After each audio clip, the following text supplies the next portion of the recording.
Sure thing. This public hearing is in respect to a request by Nature Conservancy of Canada respecting the transfer of municipal lands located on Path Lake to the Nature Conservancy of Canada. So the initial request was submitted to council, or proposal was submitted to council back in June, early June of 2025. The Nature Conservancy also made a presentation to council later on in June respecting the proposed collaboration between the Nature Conservancy and the Region of Queens for the transfer of these lands. Nature Conservancy of Canada considers the property to be of high ecological value, including several rare and endangered species. And it also provides a critical link between the considerable land holdings that NCC already has within the Path Lake or East Port LeBaire area. The parcel in question is a 160-acre parcel of land that was deeded to the municipality by trust deed back in 1998, and contains provisions respecting the use of the property. And essentially, that is the lands, for the most part, shall be kept in a wild state and used for low environmental impact purposes such as sightseeing, hiking, and picnicking. The mission statement of the Nature Conservancy of Canada appears reasonably well aligned with the terms of the bequeath for the Path Lake lands to the municipality. Municipality consulted with our solicitor respecting the ability to convey this trust deed, and it was his feeling that the lands can be conveyed provided that the Nature Conservancy accepts the conditions outlined in the deed as restrictive covenants. So back in November of 2025, Council passed a resolution whereby the municipality gives notice of its intent to enter into a purchase and sale with the Nature Conservancy to convey the lands for $1, and that a public hearing be held, which is why we're here today. The public hearing is a legislated requirement where the municipality is looking at selling lands for less valued at more than $10,000 at a price less than fair market value. So I guess the opportunity is for the public to give input into the proposed conveyance. Thank you, Director McLeod. Everybody able to hear Director McLeod in the summary? Okay.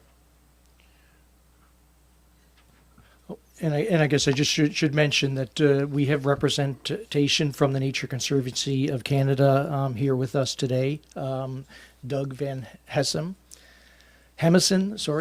is here with us, and I don't know whether Doug, you want to come forward and make a few comments.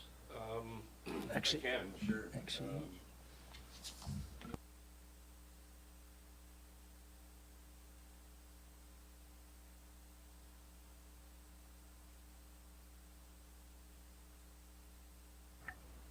Okay, is that working?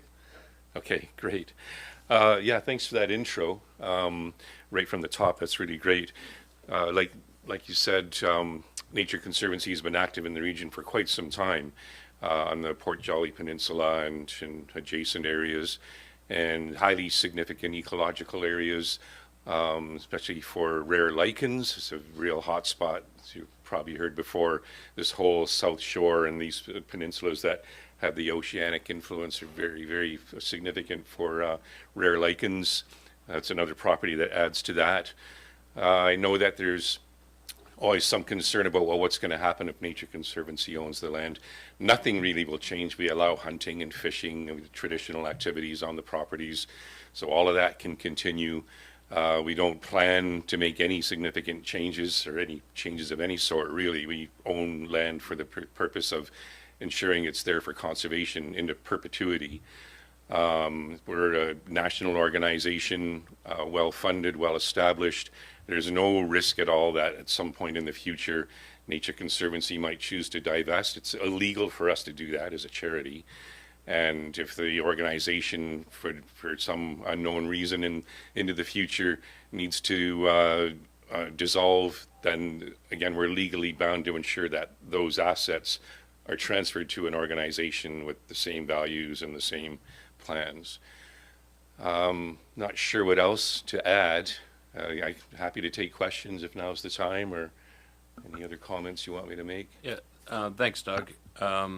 I guess a question for you and our understanding in the earlier discussions that we had with the NCC around this is that the NCC is an organization who is better positioned to be the long-term and ongoing stewards of this property. The Region of Queens has owned the property since it was bequeathed to us or donated to the Region of Queens, but we've really done nothing from a stewardship perspective. Can you just speak to that, how the NCC approaches stewardship of the holdings? Yeah, our approach is once we have a new piece of property, we go out and we do a full biological survey on it, and we determine what are the ecological values beyond what we already know, and we identify the targets and the threats, and then we manage on that basis. So, what are the targets in this case? You know, the rare species, the natural areas itself. Is there anything going on there of concern that we need to address, take some kind of active management? Usually there's not. Who knows what the future may hold. And we identify threats. You know, are there things going on there? Is there an invasive species there that could be a threat to some of the natural values? And we'll act on that. But generally we take a passive approach. We only take action when there's obvious need to do something on the land to protect those targets or do something about those threats. So nothing really will change. I mean, I'm familiar with the landscape there, and I know that there's that little bit along the edge of the lake and the road that, and I've driven by there many, many times, that maybe have some signage and picnic tables. Am I right about that, or you just want to confirm that?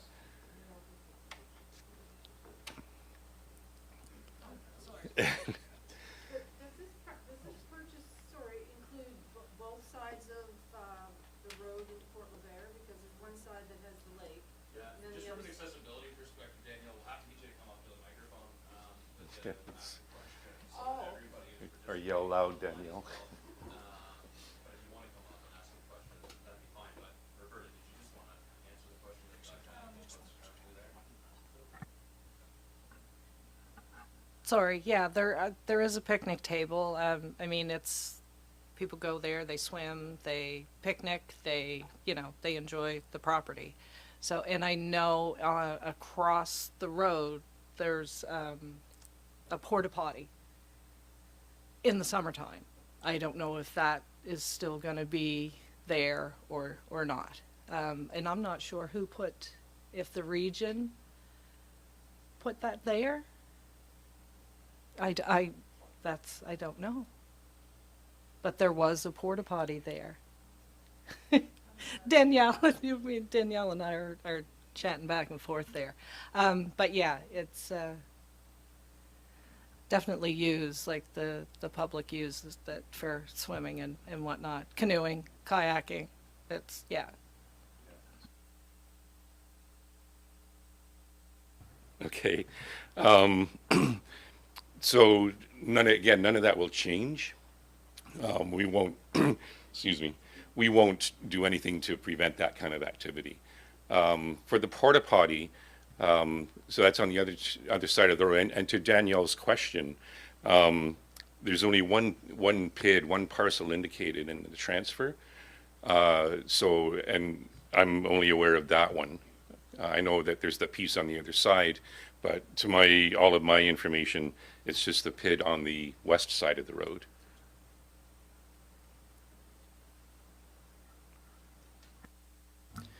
Yeah, and I guess just for clarification on that point, there are two parcels of land. There's the one main piece on the western side of the road.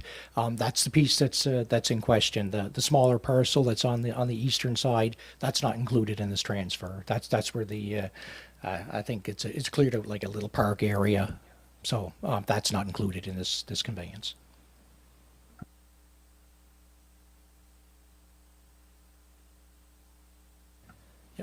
So I guess with that, I guess we'll open up the floor to public comment. So if anybody wants to come forward to the mic, they can make comments to council.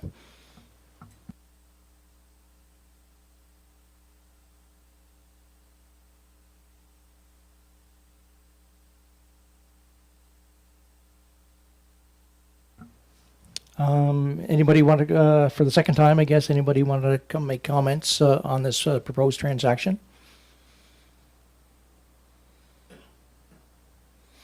And I guess for the third time, last opportunity to come forward and make comment on the proposed land transaction.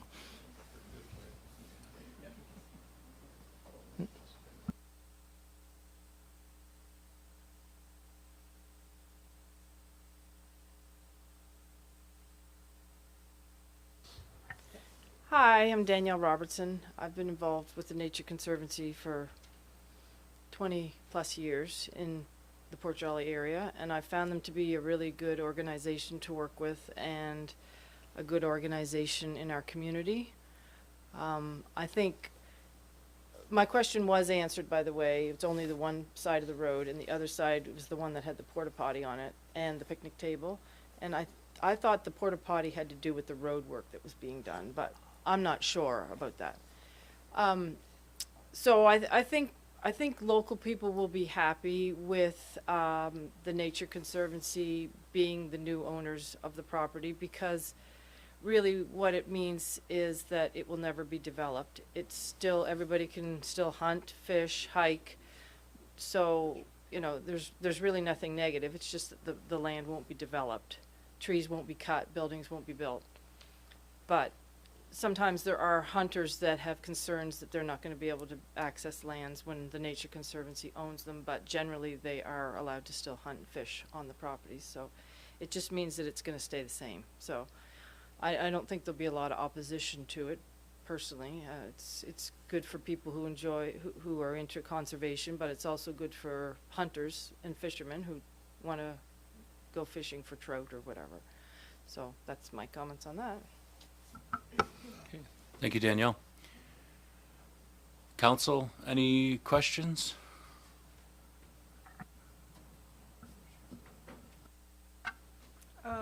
Mike, I guess. Sorry. I have big enough. So the piece on the other side of the road. So is that like this? Does the region own that? I guess that's my question. Yes, that was part of the original bequeath that the municipality got back in 1998. So that's a separate parcel of land, and the municipality will be retaining that parcel.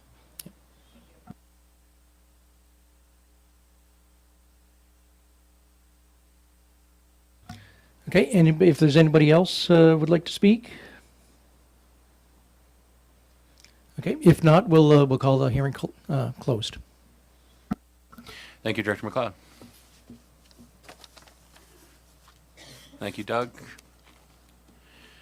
Thank you, Danielle. Okay, with the completion of the hearing, I will call the regular meeting of council on this Tuesday, February 10th at 9:13. I'll call it to order. I'll acknowledge that we're in Mi'kma'ki, which is the traditional unceded territory of the Mi'kmaq people. We're all treaty people. We have responsibilities as treaty people.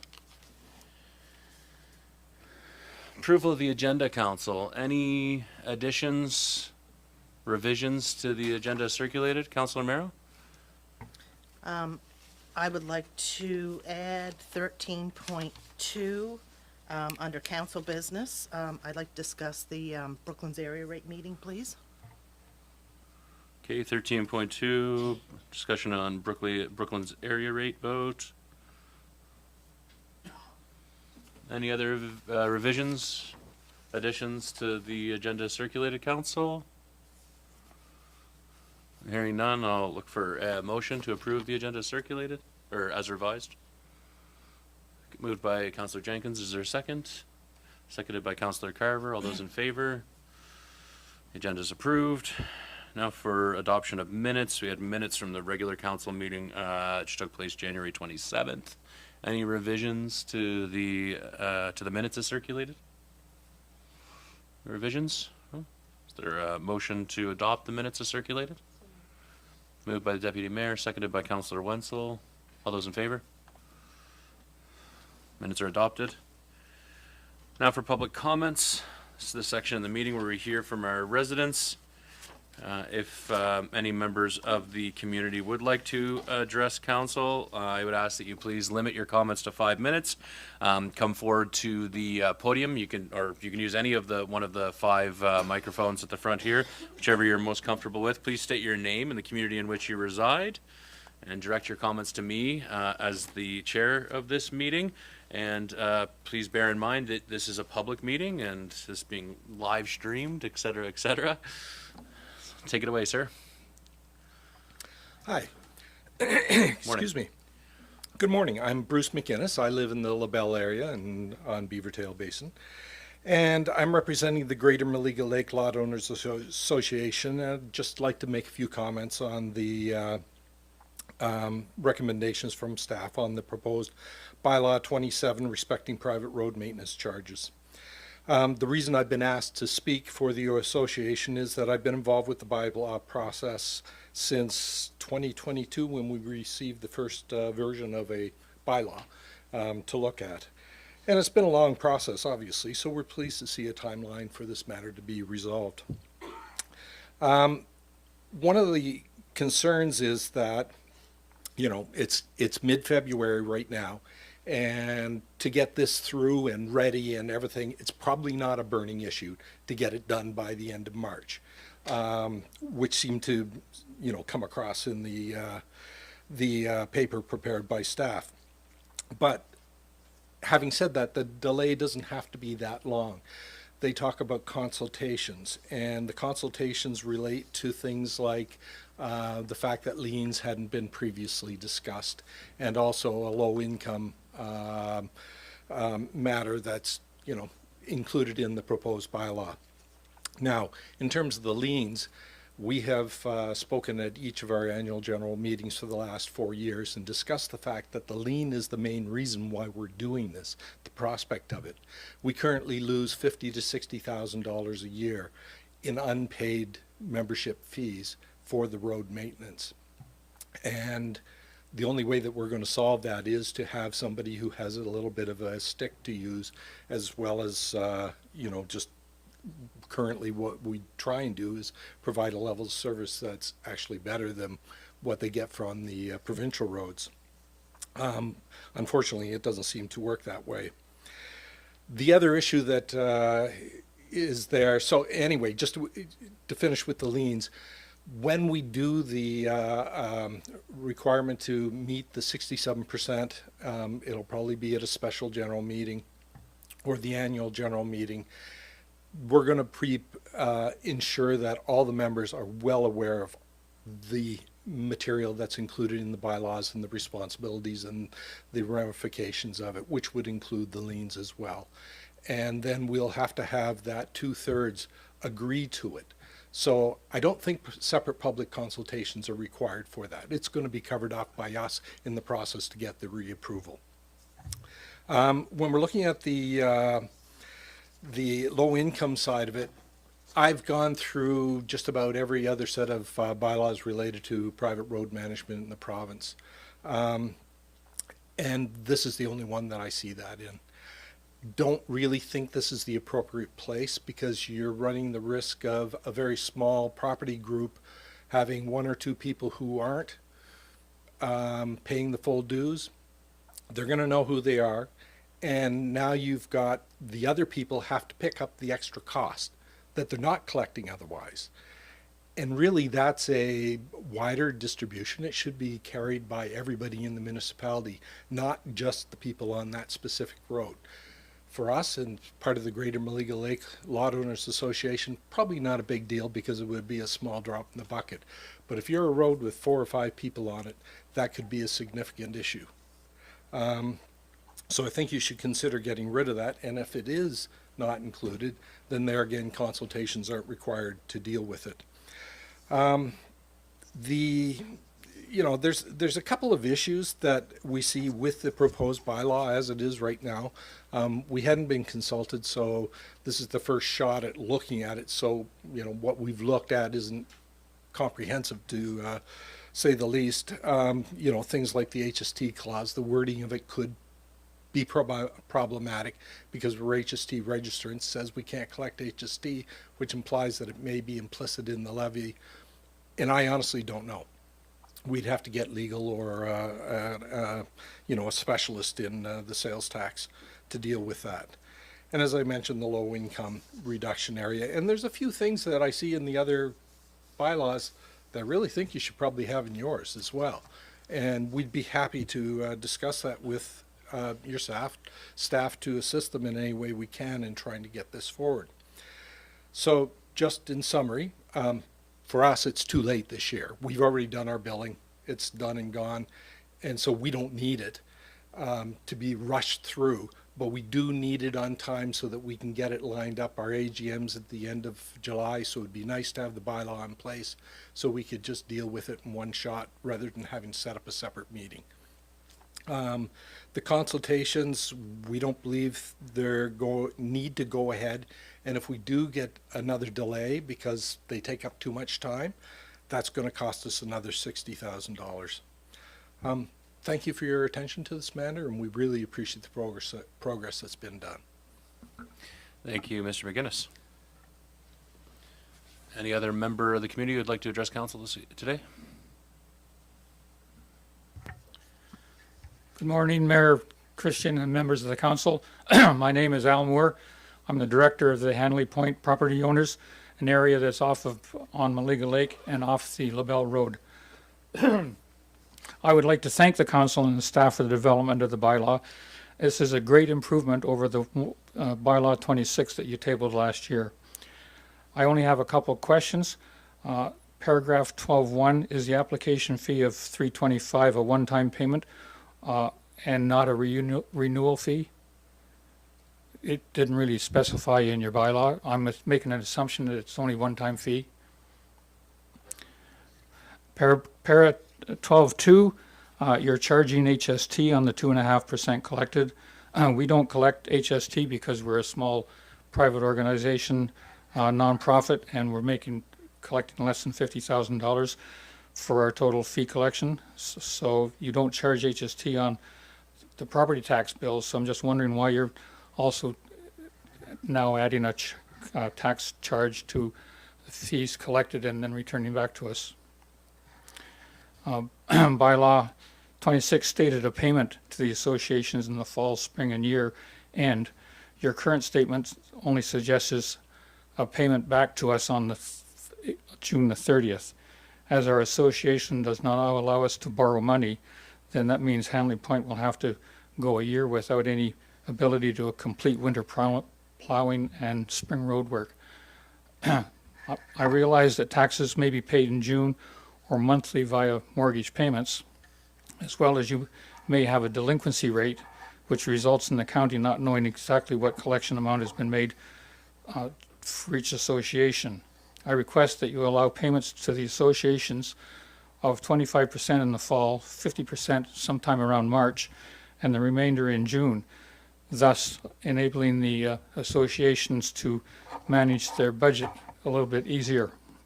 Since the bylaw is delayed until the collection of tax year 2027, it means under the current Para 12-3, the associations would not receive any money until June of 2028. Para 7F states basically outline the process of low-income class charges.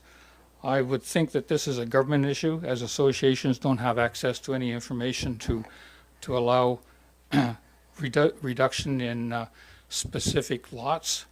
If the county gives a tax relief to a property, then the county can apply the same relief plan to said property. I'm sure that the associations are able to compensate for the loss of the one or two road fees that may be applicable. I thank you for your time, gentlemen. Thank you. Thanks very much. Anybody else like to address council this morning? Any other members of the community who'd like to address council? I'll call one more time. Anybody else like to come? That's sir.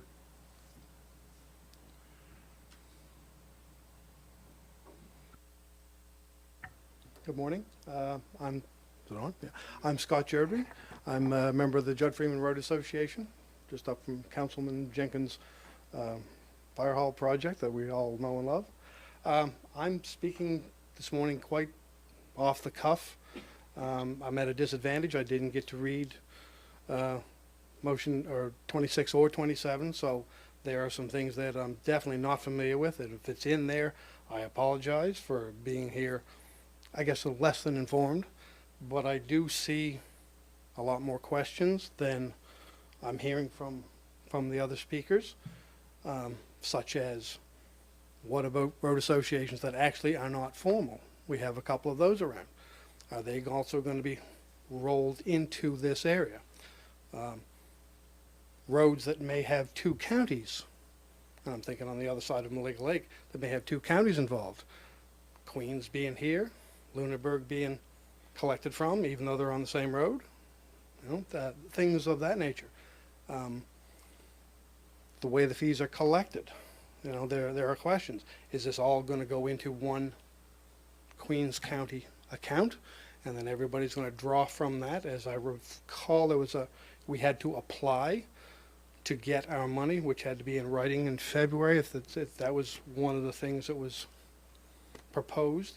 If that's still going through, you know, there are more questions that I have than answers. But again, that's also speaking from not reading the two bylaws, proposed bylaws. I definitely think that this isn't a one and done. And another member of my road association, indeed, was told by, I think, a member of this council, that it would not be a heavy-handed approach, that we could, if we wished, decline from it. Though I hear from two that definitely need it, and the one, if they're short $50,000, that's a big chunk. I get that. That needs to be addressed. But again, we're in the area that 1%. That's it. It's not a big amount of fund on our small little road. So, again, I think more consultation needs to be considered before first or second reading, and I guess that's it. Any questions from me? Thank you, Scott. No, and we don't usually do sort of question and answer, but I just will clarify that this is entirely voluntary. It's a road association, whether it's formal or informal, can apply if there's 2/3 majority of the members of a road association who want to opt into this, then it's a service that the council is considering providing to the residents. It is not something that's going to be mandatory or imposed upon road association members. So I just want to clarify that one point for you, yeah. Well, thank you for that. I didn't know that, and again, I was coming in partially uninformed. Was any consideration giving to adjusting the taxes for the people that have been delinquent for last year, 1 year, 2 years, or in some of our cases, 20 years? Right? Is any consideration just to draw from that pool? And yes, it would cost a fee, and et cetera, I realize that, but any of that consideration? Yeah, I'm not sure, and I can't really speak to the finer details of it. I don't believe. My understanding is it would be going forward, to be collecting road fees moving forward. But yeah. Okay. Bye. Thank you very much for your comments this morning. Yeah, thank you. Anybody else like to comment to council this morning? Any other comments? Okay. Thanks very much, folks. Greatly appreciate it. That concludes public comments. So the next items are delegations and presentations. So we have PVSC. We have Mr. Beasley joining us this morning on behalf of Property Values Services Corporation to provide us with a brief presentation. Take it away, Mr. Beasley. Thank you, Your Worship. And it's always a pleasure to be here in person in front of council. I think most of you know me, and I've been here probably 4 or 5 years now to give the presentation, and I'm very pleased to meet a new CAO Thorpe in person for the first time, so that's great as well. So In the essence of time, I'll get rolling here, and some of these slides are going to look familiar, and I'm going to go through them very quickly and just point out a couple of things. A little bit of a refresher at times as well.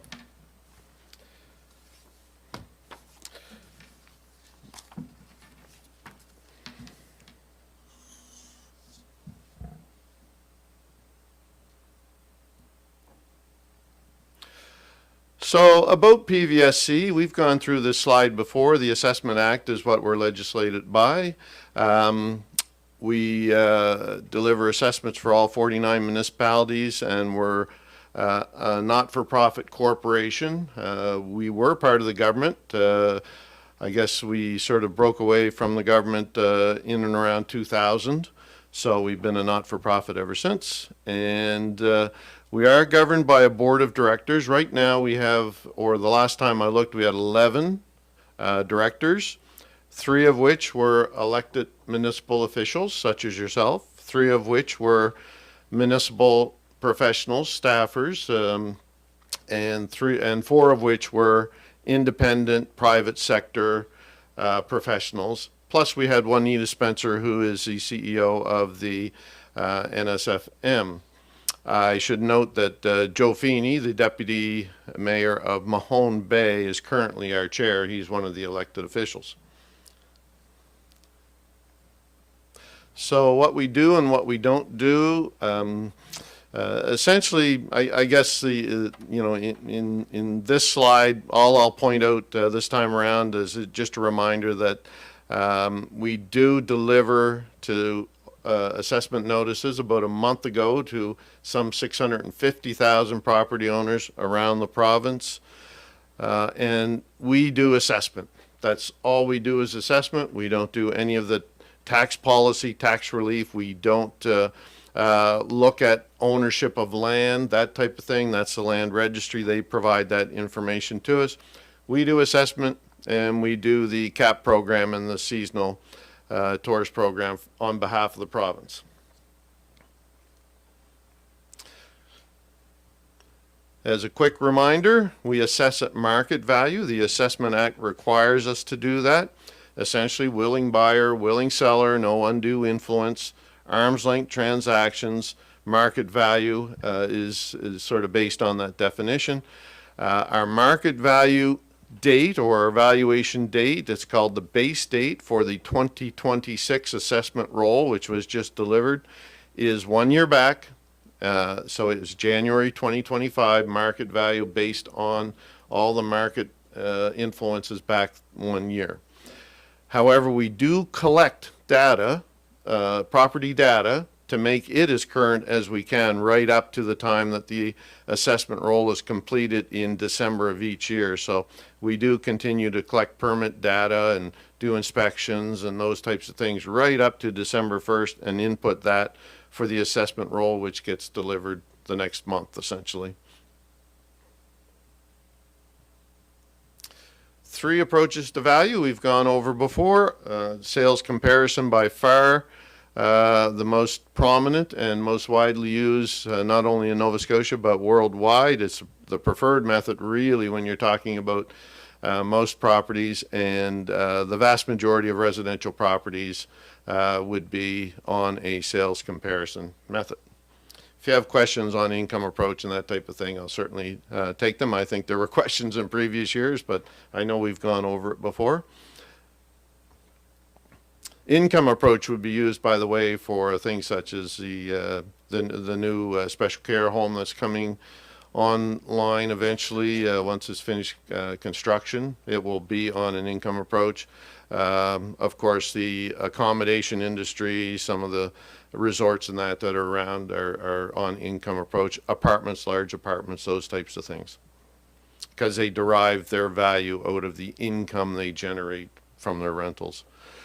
Sales data, I'll speak to that a little bit more this morning. We rely a lot on sales data. For the sales comparison approach, we collect sales data. We collect it all across the province, some 40,000 sales typically in a year. Now, since the pandemic, before the pandemic, it was probably 35,000, but that influence is still out there as far as people wanting to live in Nova Scotia. and it seems to be a little more even towards the outlying areas of Nova Scotia outside of the HRM core because of affordability. And people are really looking for something that they can call home now. So they're looking outward from HRM where it's more expensive. So we review all of the sales, all 40,000 plus or minus of them, to determine if we will include them as market value, arm's length, independent sales for our analysis purposes. So you can appreciate there are family sales, there are tax sales, there are forced sales by banks and that. Those typically wouldn't be used because we wouldn't consider them to be arm's length market value sales. So we look at the ones, we look at them, we talk to property owners, we look at the real estate listings, we get information from wherever we need to get it to determine whether that's an arm's length market sale. If it is, we will qualify it and we'll use that in our bundle of sales that we use to determine which way the market is moving.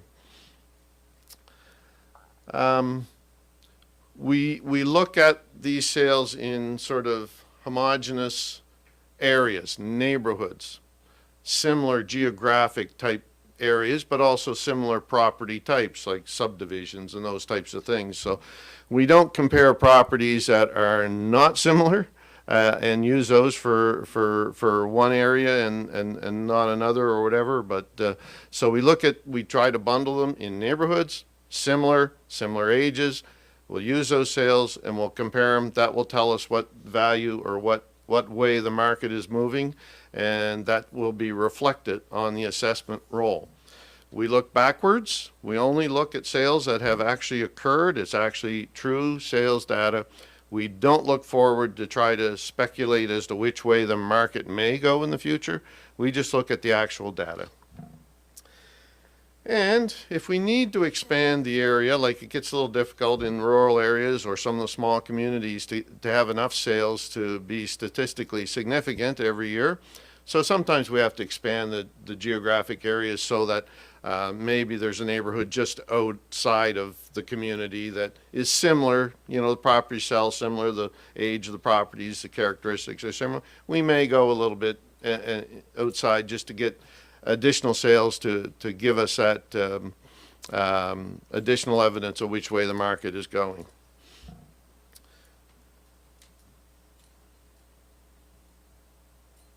The capped assessment program, I know that I've had many questions on that while I've been down here presenting to you, of course. It caps the amount that the assessment can go up each year if your property is eligible.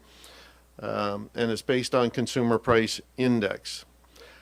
Now, originally when the program was brought in around 2000, there were some more restrictions on it, but eventually in and around 2007, some changes were made such that originally it was based on a cap of 10%, such that a property could only go up 10% a year. That would be the cap. And that would protect those property owners that it was meant to protect, in that they wouldn't receive a spike in their assessment any more than 10% in a year. But then in around 2007, they changed it so that it would be based on consumer price index. So you can see on the right-hand side there in the green bubble that the consumer price index for 2026 was 2.6%. So the maximum that an eligible property, if there were no other changes to the property, would increase would be 2.6%. So that, that's different than what it would have been under the original plan, which would have been 10%. But that's the way it's been legislated since that time. Below that, you'll see the historic cap rates, and you'll see, sort of the peak during the pandemic of 7.7% when CPI was higher in that particular year. The 10 years leading up to the pandemic, it was about a 1.5% CPI rate on average each year. So we're getting back closer to that typical pre-pandemic type of CPI, and we'll see where it goes from here. The other interesting part about the slide in the box there, it's sort of a snapshot of what a typical residential assessment notice, of what you would see on an assessment notice. I'm sure Many of you, or if not all of you, have received your assessment notice a month ago. You'd see a box like this, and if you have just a simple residential assessment, it would look something like this. So you've got a couple of numbers there. The market value, which we deem to be market value based on the sales we analyze, is the assessed value, that first number. In this case, it's 226,000, sorry. And so that's the market value. That's not necessarily what you're going to be taxed on. The capped assessment, which is, if you're eligible, will continue to calculate that cap value based on CPI rather than market value. In this particular example is 114,000. So here the cap is quite beneficial to the property owner in that it's about half the amount of the market value. So I'm going to talk a little bit about appeals here in a little bit. But the thing to note here is that what they're actually taxed on is the 114,000. So if this property owner said, oh, I think that market value is too high, I think it's $226,000, oh, that's way too high, you know, I haven't done anything to my property and you know, it's gone up and everything else, I think I might appeal it. Well, for them to get a benefit on their tax bill or on the taxable amount, they would essentially have to appeal that and say, well, you know, for me to get a benefit, I'm going to have that reduced by about $100,000 in order for it to go below the cap, so it changes my tax profile. Now, this one's a little extreme. You know, if it's something whereby it was a $300,000 property and it was capped at 280, and they thought my house is only worth 260, and they want to appeal on that basis, they may see, you know, under appeal, maybe they would get a little bit of a benefit. But you know, so I throw that in there just as a reminder if someone's saying, you know, I should appeal, mine went up, and you know, it may be a case that they think they may get a tax reduction because of it. They may not, depending on what their cap is. So here's some of the numbers for the 2026 year.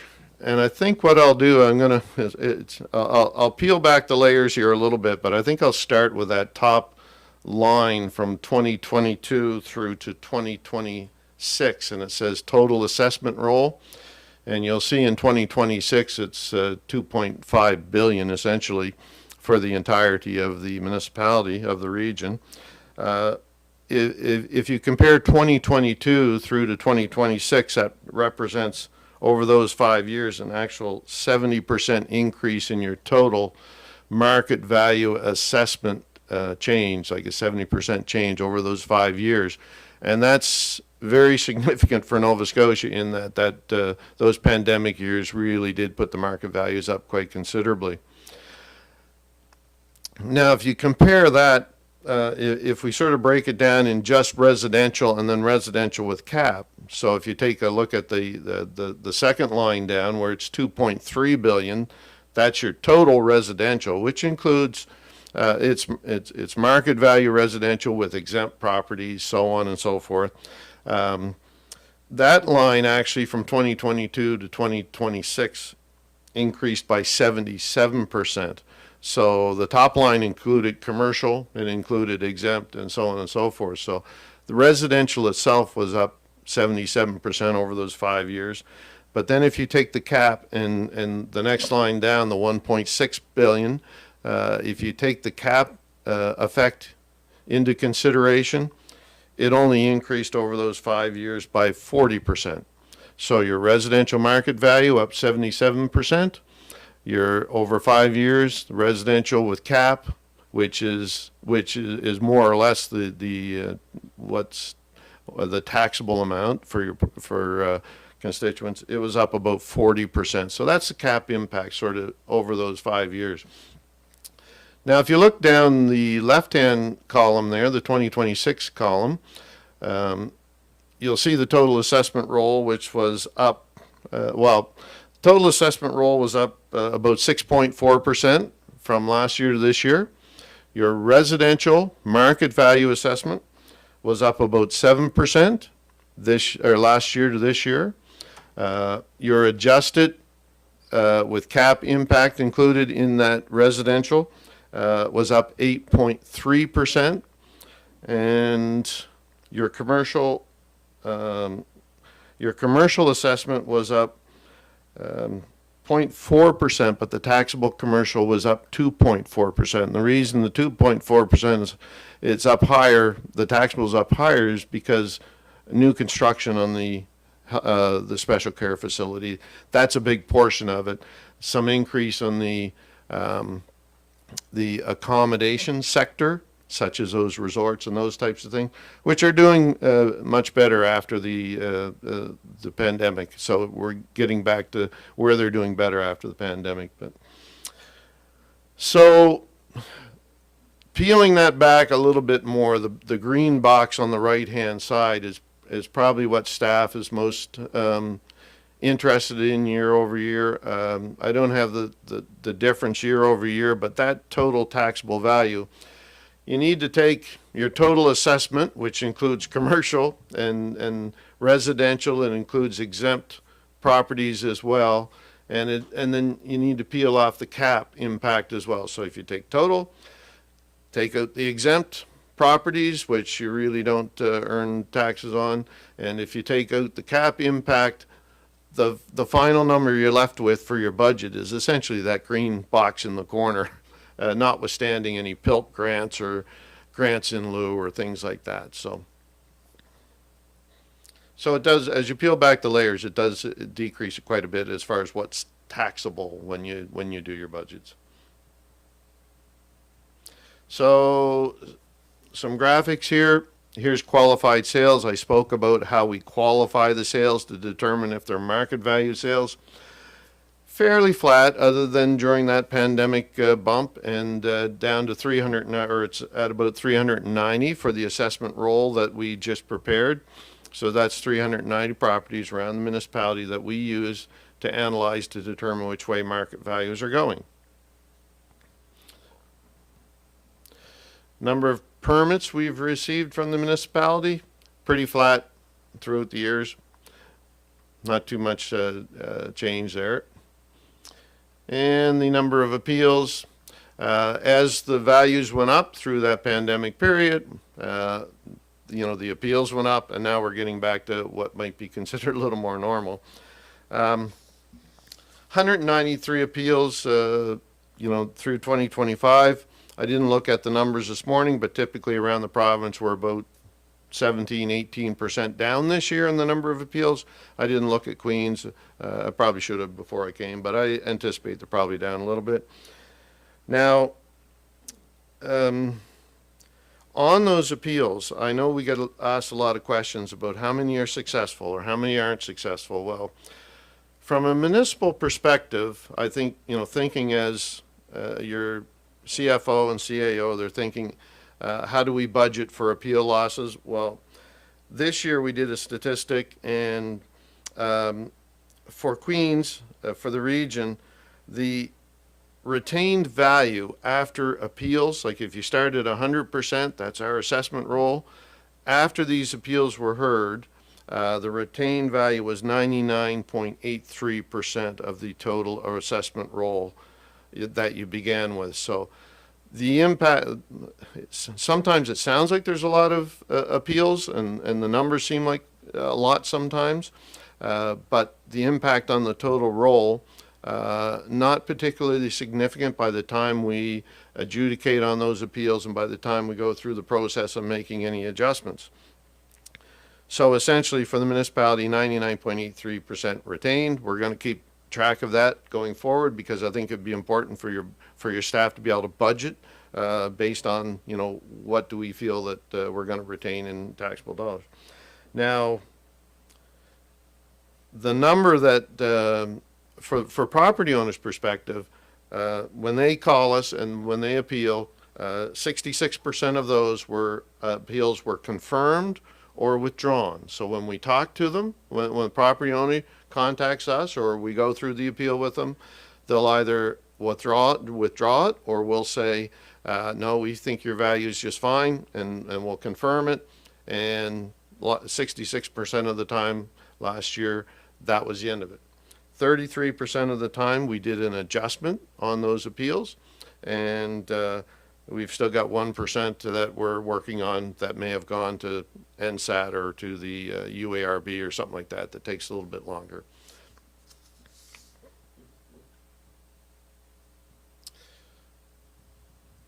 So finally, the appeal process of note is there's only 2 days left this year in the appeal process. So February the 12th, we have to receive the signed notice of appeal by midnight, February 12th. We have to receive it. So people can take a photo with their camera, sign it, take a photo with your camera, send it through to us. They can mail it if they wish. Might not get there by February 12th midnight, but essentially you can email it. We receive a lot by email now. Send them through. 3 levels of appeal. Right now we're in that initial level.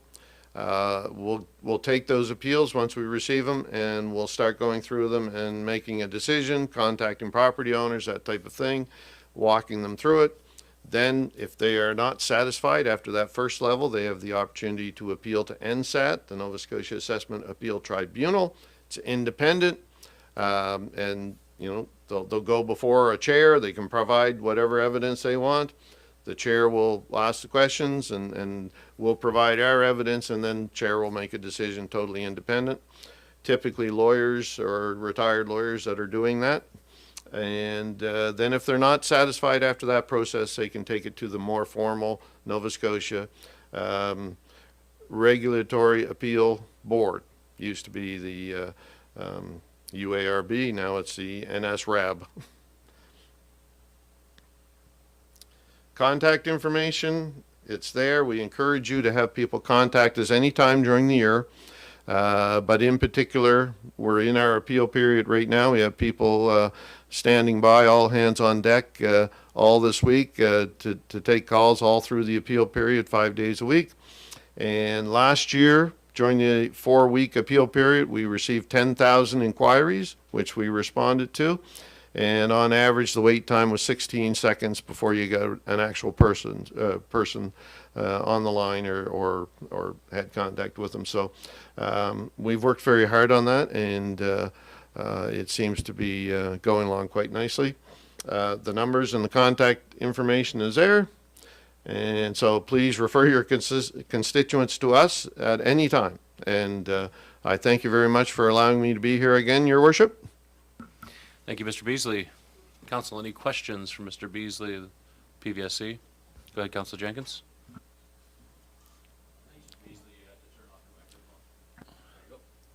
Thank you very much for coming here today. It's always a little bit of an eye-opener for the second time around.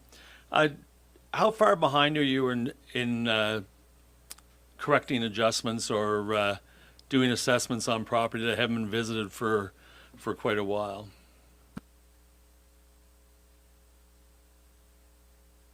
It's been a while since I've been regularly in the council chair. Yeah, I can't say that we're behind. We don't visit all properties all the time. We may not visit properties for many years. Typically, if there's if there's a sale, an appeal, a permit, some other inquiry, municipality advises us of something they want us to check out, we'll go take a look at properties. We don't hit all properties every year. We do mass appraisal. So the data we get on those sales and the properties in neighborhoods, we apply across the neighborhood. And now that gives people the opportunity under the appeal process, gives people the opportunity if the data is not correct or something like that to give us a call. They can call us anytime and we can go out and take a look and that type of thing. But we don't look at, it's fair to say that it's a scramble to get those 40,000 sales done every year and 10,000 inquiries and 20,000 permits and that, but every year we have to do it every year. Under the Assessment Act, we must reassess every year. So are we behind? No. Would we like to have the resources to go out and look at every property every year? Well, it'd be wonderful, but we would have to have thousands of assessors. Right now we have 135 and it would be very expensive to do it.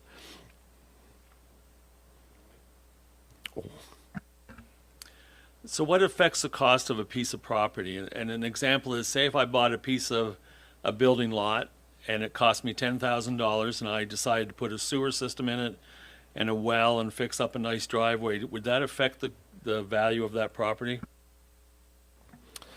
Typically speaking, we do the same thing, the sales review for vacant lots. And then if you add, say a paved driveway, there's a value we add to it. Any improvement you make as far as sort of sticks and bricks or construction such as well and septic and paved driveways, that type of thing, we will add value to it. We have, we monitor sort of what the market tells us the value of those are, or an improved site is, or a vacant site versus improved, those types of things. What we don't do is landscaping. It's pretty subjective landscaping. So if you're putting in, walls and fountains and manicured lawns and everything else, we don't get into that. Any other questions, Council? Go ahead, Councilor Fancy. Yeah, so one question I have to ask is that probably a lot of your assessments are going to be challenged, or like a new build or a new purchase in particular. Like say, people get into bidding wars. So all of a sudden this $300,000 house is sold for $350,000 or $400,000. Then the cap value then becomes, because I've had different people ask me and say, look, I paid $350,000 for this house, but it was only because we get into a bidding war to get to that position.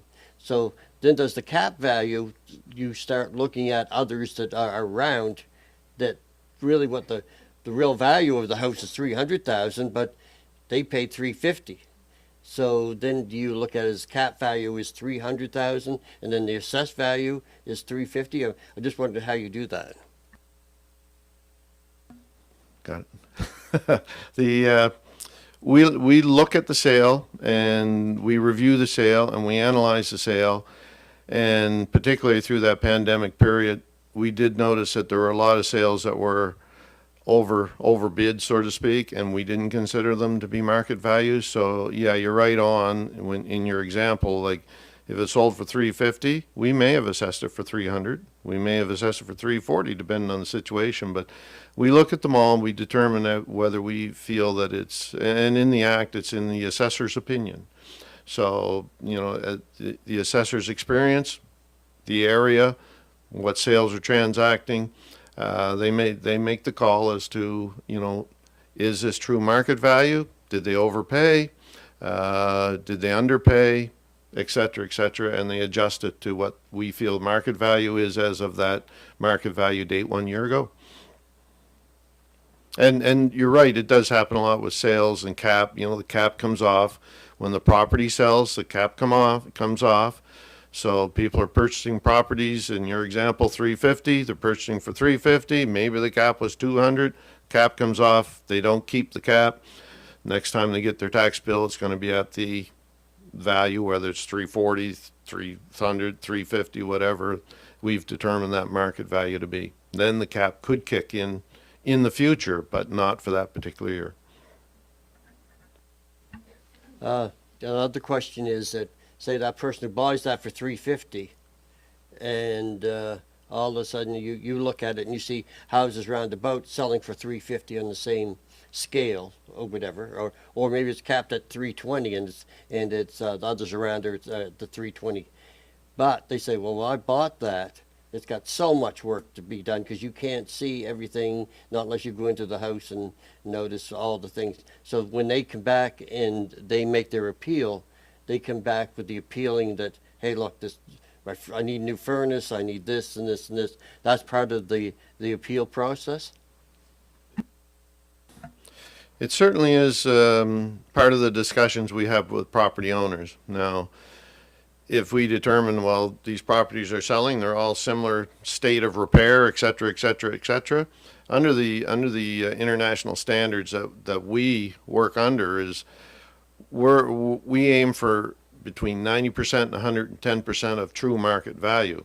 So if we take a look at it and we determine, no, that's still within 100 or 90% and 110% of true market value, we could make some minor adjustments possibly, but really it's no, you're within the standard that's required, and therefore we'll confirm that if you're appealing it. The assessor is, once again, in the opinion of the assessor, if it seems to be more depreciation on that property or more repairs and maintenance required than the typical neighbor, then yeah, we'll make an adjustment. That's part of those 60 or that 33% that we adjust. That's based on discussions exactly like that. Great. Well, thank you very much, Mr. Beasley, for your presentation. I don't, Council, if you have further questions for Mr. Beasley, we have his contact information. He's a good Hants County boy. He picks up the phone when you call him. Huh? Thanks very much, Paul.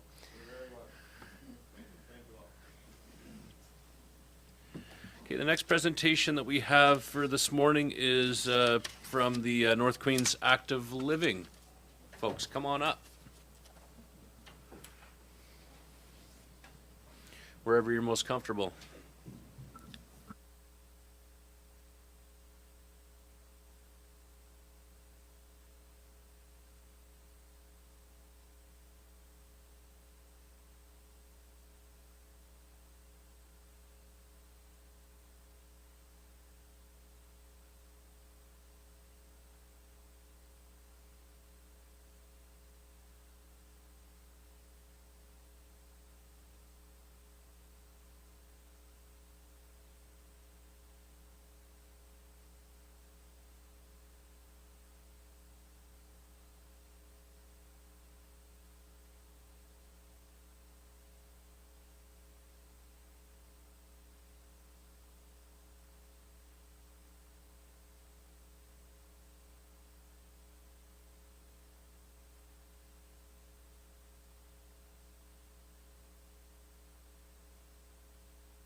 Okay, I guess we'll get started. My name is Matthew Smith, and I'm on the board of Active Living. Alyssa usually comes to do the presentation, but she wasn't available, so I'm here with Candace, and we're going to present on North Queens Active Living and the activities that happened and what we're looking forward to in the coming year.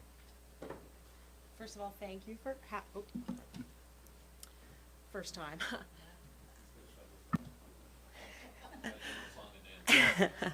First of all, thank you for having us. We're pleased to be here today to present what we've been up to over the last 12 months. My name is Candace Fleming. I have lived in North Queens, Caledonia specifically, for most of my life. I have 2 children who attend school there and also a husband who's very involved in the community. So North Queens Active Living has been a perfect fit in my family.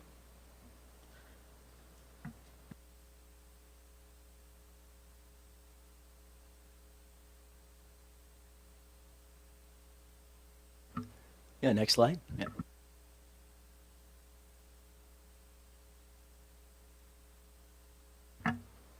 The core focus of North Queens Active Living is to assist North Queens residents in finding recreational opportunities within our community. We focus on having activities that are led by the community, brought forth by the community. We have found that that really has increased our participation over the years. Back in 2018, Councillor Gil Johnson at the time brought forth a committee looking at what was needed within the community. And from that, we learned that basically the community wanted more access to our school for after-hours activities, more recreational spaces, and things to do.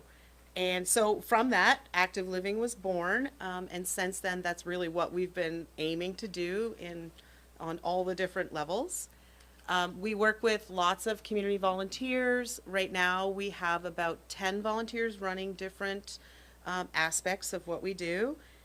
And what else? Our membership has grown. In 2025, our membership doubled, which was amazing. We weren't really expecting that big shift, but it was it propelled us forward. And of course, we are supported by RQM and the Social Regional Center for Education. And without that funding, like, our reach within the community would not be what it is now, for sure.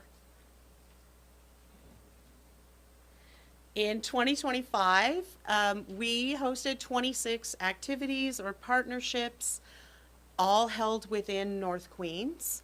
As you can see on this slide, this is one of our weekly activities that takes place. Thursday nights, it's called Creating at the Verney. Local people show up, bring what they're working on. They drink tea and craft together. It has been an excellent way for newcomers, we'll say, to gain a sense of connection within the community. And yeah, it's been running for about 2 years. It's actually a really sweet program. As well, what else do we have right now? We'll talk about, so I was approached in the fall of last year by an 83-year-old lady who said she missed her walks. She wants her walks. In the winter, it was too cold and she couldn't get out into the sidewalks weren't really safe for her. So she wanted to go into the school to walk. So with a couple of conversations with SSRCE, we were able to set that up. And now our hallway cruisers walk, 4 nights a week. This past week I was speaking with our local nursing home, and they're going to start bringing some of their more mobile residents to come and walk, also just in a different space that's safe. And it's been really great. Yeah. You got anything to say on that, Matt? No, it's there's a lot of great activities. I think really saw pickleball taking off, and that's a really, we do it. We could probably do it 3 times a week, but of course there's a lot of balancing with the school itself, which it's our main goal was to get into the school with active living, and that's really, you can see it's happened. And what's nice is when the principal comes in, the next principal, we've had a few of them since Active Living's Brown, is just like, it's assumed now that that's the way that it is, and that makes it a lot easier for things to keep happening. So we'll just do the fun stuff and look at pictures of all the fun things we've been doing over the last 12 months. This is a picture of Aiden. He was our summer student this year. He worked hard in a very hot summer. He was based outdoors. He was based outdoors, but here you can see him. He created 3 pickleball courts at Harmony Park, which allowed our pickleballers to be able to play outside for the first time this summer, which they did in the heat. He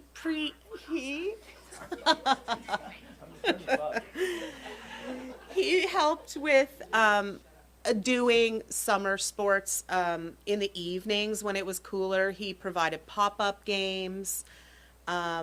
He also was helpful with, we partnered with SSRCE and Schools Plus to do some summer camp activities. So we had a volleyball summer camp and also a basketball summer camp. And so he was instrumental in leading that for us. And so it was amazing. Some of the other things that happened, you'll see on the left, this was from our from our basketball skills camp. It was for kids in grades 4 to 6, and I think we had 14 kids. It was half-day camps. We provided snacks and all the good stuff. On the right, you can see our wrestling, kids about to wrestle. The wrestling mats that you see were purchased through a grant that was funded through Sport Nova Scotia. We were able to purchase 14 mats, and wrestling is really growing. We're doing youth wrestling right now, but I believe we're going to see that grow into maybe some adult wrestling, possibly. We've got a few people in our community that are going to be certified so they can help coach wrestling so we can grow it. The kids have been really excited about it. Yeah, it's been awesome.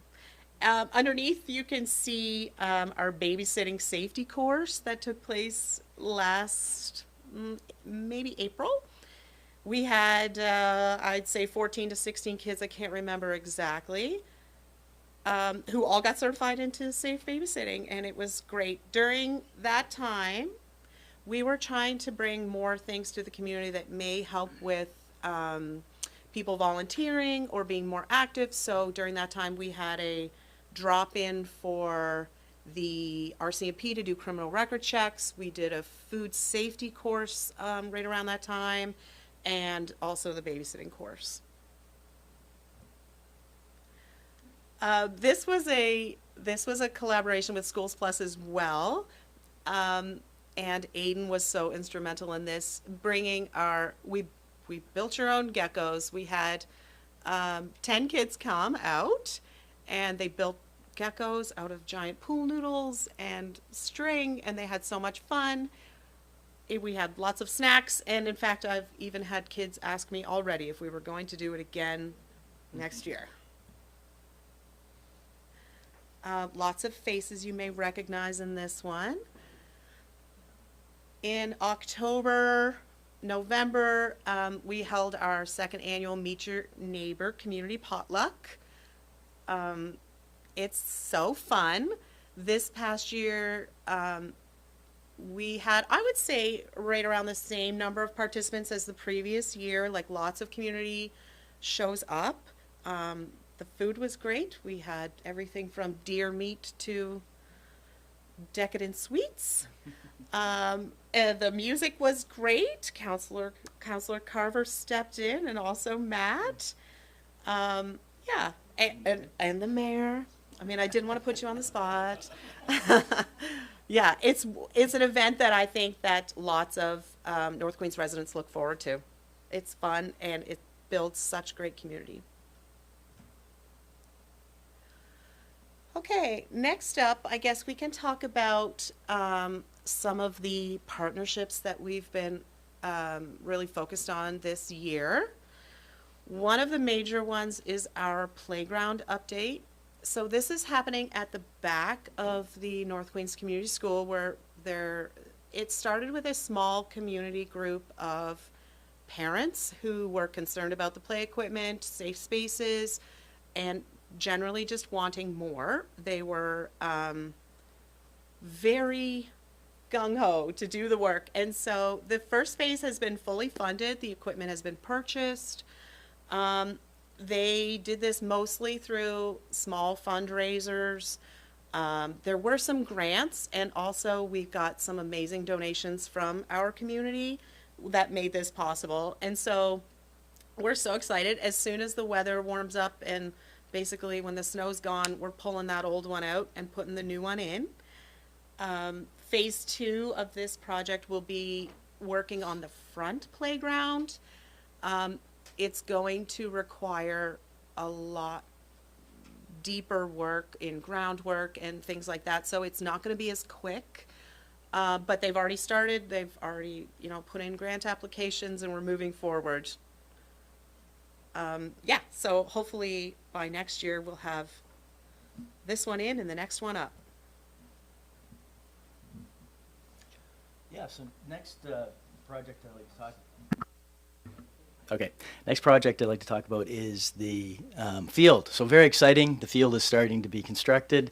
There was a bit of delay in terms of just getting the tender out, and then getting the tender accepted, and then them to start to build, which everybody knows there's always a little bit of delays going on there. But we're very excited to see it happen. Lots of earth moving, and they worked right up until freeze up. So we were able to secure, with grants from the province, here at the municipality supplied funding, and we had donation of the land really to get it started. Unfortunately, the accepted bid came in higher than what we had planned for, so we had to make some concessions in terms of the total build. So we're short by about 250,000, but some of that was quite big cost, like irrigation system. So we decided to take that part out, but we're still excited really about what's there, and we're really trying to fundraise more to get some of the other items put back in. So some of those other additions, just we heard about just recently, we're going to get the shot put back in, which is great. That was a community donation, a lot of excitement around that. So very happy to see the community stepping up and supplying some extra funding to really get the parts done that we want to get done. But all in all, we're going to have an amazing track that's going to be finished around in July and August. So that $250,000 that was supplied for the community, from the municipality, we're hoping we can carry that forward to next year to access the same funding. So I've been talking with Stephanie about that, and it seems like it's should all happen. And stay tuned on more things to happen with the field, and it's going to be a great facility for the community when it's completed. Next slide. So really we're looking at continued support for lots of different programs and looking at opportunities and partnerships for other things that are happening in North Queens. We all realize there's lots of different groups that are working to promote similar things. So really we see active living as a way to bring some of that together so that we're not overtaxing volunteers with multiple meetings in a week and trying to stay on top of lots of different projects. Try to bring people together. Anything that's around community active living in the community. So we're really excited about growing our membership, growing our leadership in that way. Yeah. Next slide. Yeah. So this is an overview of our funding, and we're, as we say, we're still targeting other grants and looking for in-kind support. Our total annual budget is listed there with the different sources, and the funding from the municipality is super important for making this happen every year. So I'd like to say thank you very much for listening to our presentation, and a big thank you to Candace, who helps organize a lot of this, and with all the volunteers and the support from the municipality. So thank you very much. Thank you, Candace and Matt, and for everybody else who contributes to the North Queens Active Living. It's amazing work. Congratulations on doubling your membership last year. That's very impressive and exciting to hear. Council, any questions for the NQAL folks at this time? Yeah, go ahead, Councillor Fancy. I'd have to say something. The one thing that with even things like the basketball camps, I know we have some here in Liverpool and there's some out in there. Is there any interaction in there between? Because I know what happens a lot of times, they have camps here and camps there. I want to see North Queens and with South Queens more interaction. I'd like to see, as we get the new swimming pool going, I want to work those two together. Do we have people from North Queens coming in, and that we could become more Queens again, that we can be able to work together. So I don't know if there's any plans with that, with like even bringing kids in for swimming and things this summer, because July 1st is supposed to be the date of opening, and not taking away from North Queens too, because you've still got it for lessons and things, but one like to see how we can work together more, I guess.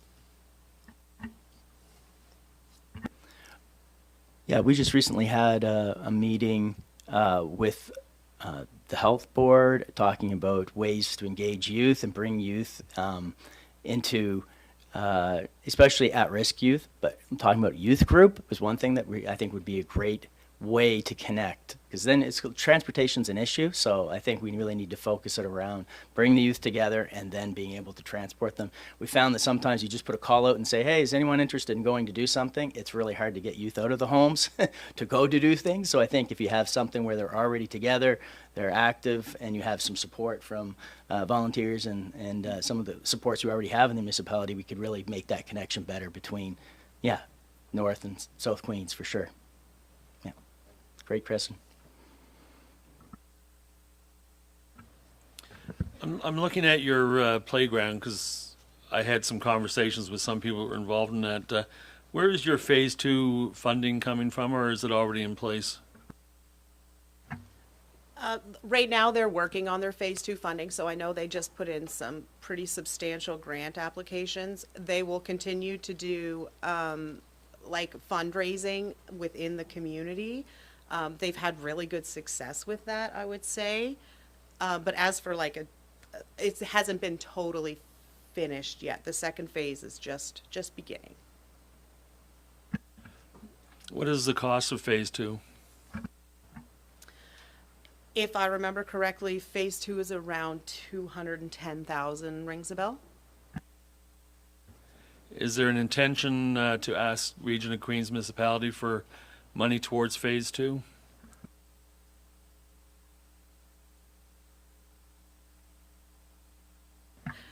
To be perfectly honest, I don't know 100%, but I believe, yes, that there probably is an ask in the future. I have lots of questions. What was your budget for 25-26 for the North Queens assisted living? It was the same as it was this year.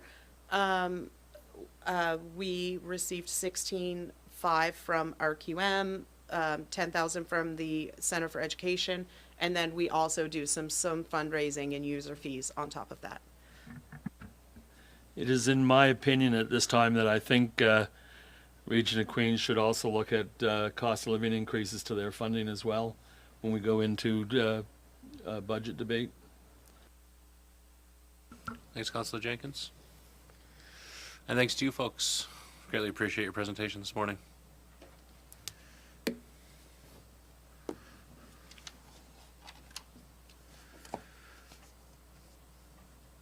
How are we doing, council? Does anybody need a bio break before we get into the staff reports? Okay. Could we just brief break, 5 minutes or washroom break here? We'll reconvene at 10:26, please.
All right, folks, if we can find our seats, please.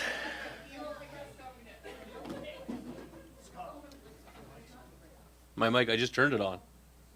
Yep. He's trying to get everyone back. Yeah. Yeah. Exactly. Don't make me whip out my gavel for.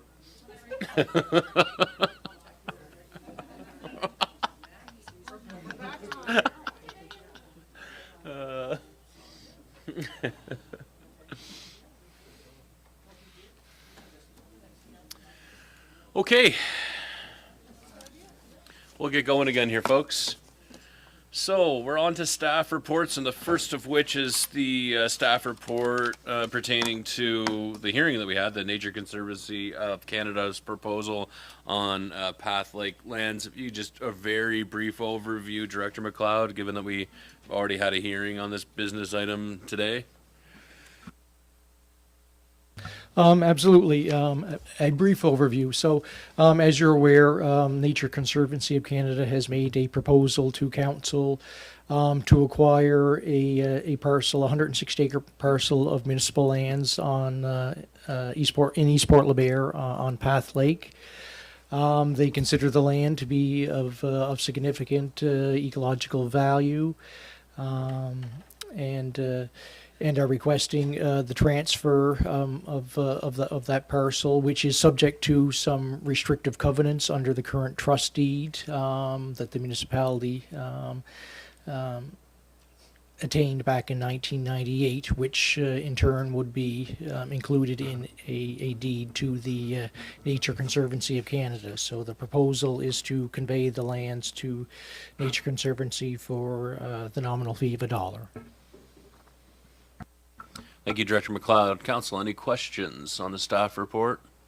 Any questions? No? Hearing none, is there a motion? Go ahead, Councillor Jenkins. I would just put a motion forward that the council for the region of Queens. I'd like to put a motion forward that the council for the region of Queens Municipality enter into a purchase and sale agreement with the Nature Conservancy of Canada respecting the transfer of municipal lands identified as PID 7006-7921 and located at 242 Eastport LeBaire Road in the community of Eastport LeBaire to the Nature Conservancy of Canada for $1. Thank you. Oh, yeah. And that the transfer of title incorporates a commitment from the Nature Conservancy of Canada to protecting and stewarding the land forever, and that all costs associated with this transaction be borne by the Nature Conservancy of Canada. One more. Oh, I'm on the wrong. And that the mayor and chief administrative officer be authorized to execute all documents necessary to give effect to this transaction.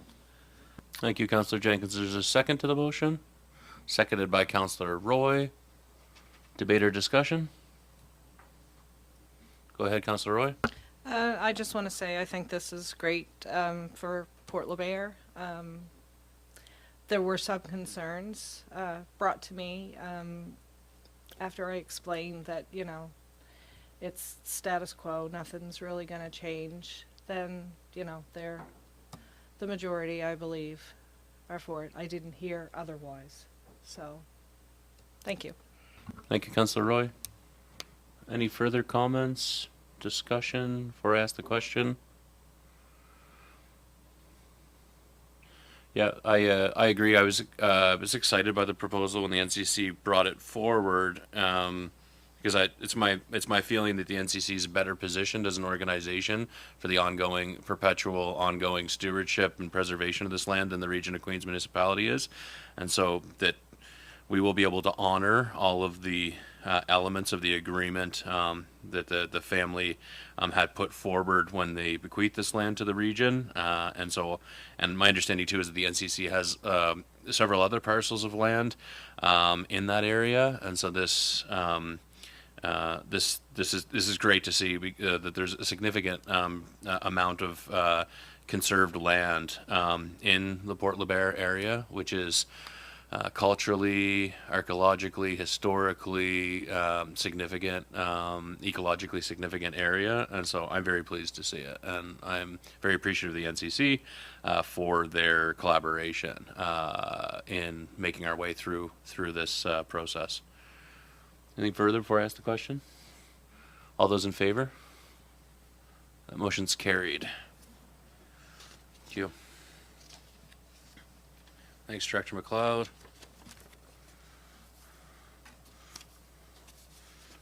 You haven't budged, so you must be up next, are you? Yeah, 7.2. The municipal heritage designation of the Bethany United Church. You're up again, Mike. Yes, Mayor Christian. So the congregation of the Bethany United Church in Mill Village has made application to have the property designated as a municipally registered heritage property. So the church was constructed around 1816 by the local community and was the first place of worship within the community. And it continues to be utilized on a regular basis by the United Church congregation. So the property itself is under ownership of the United Church of Canada, and the congregation has been in communications with the United Church respecting the proposed designation. And the United Church of Canada has indicated they have no opposition to the congregation bringing forward an application for heritage designation. So the Heritage Advisory Committee met on January 8th to discuss the application, and the committee, in their opinion, recognizes the important role that this church has played within the Mill Village and surrounding communities for the last 200 or so years. And the committee was fully supportive of recommending that the property be included in the Municipal Register of Heritage Properties. Thank you, Director McLeod. Councillor Wenzel, anything to add as the chair of the Heritage Advisory Committee? Well, Mike covered it quite well. It's been around for 200 years, and I would like to commend Albert Canuck and the rest of the committee in Mill Village, Charleston area for their work to bring this here. And if it pleases your worship, I'd like to make the motion. Please do. Move that the council serve notice of recommendation upon the owners of the identified property, PID number 701055515, located at 31 Medway River Road, known as the Bethany United Church, regarding the proposed registration of the property in the Municipal Registry of Heritage Property, and that council schedule a public hearing for April 14th, 2026 at 9 a.m. in council chambers of the Municipal Administration Building on White Point Road to provide the property owners an opportunity to make representations respecting the proposed designation. Thank you, Councillor Wenzel. Is there a second to the motion, Council? Seconded by Councillor Romero. Discussion? Debate? Any discussion or debate on the motion? All those in favor? That motion's carried. Thank you, Director McLeod. 7.3 is a staff report on the water utility rate decision from the NSRAB. Director Vino is going to give us an overview of that report, please.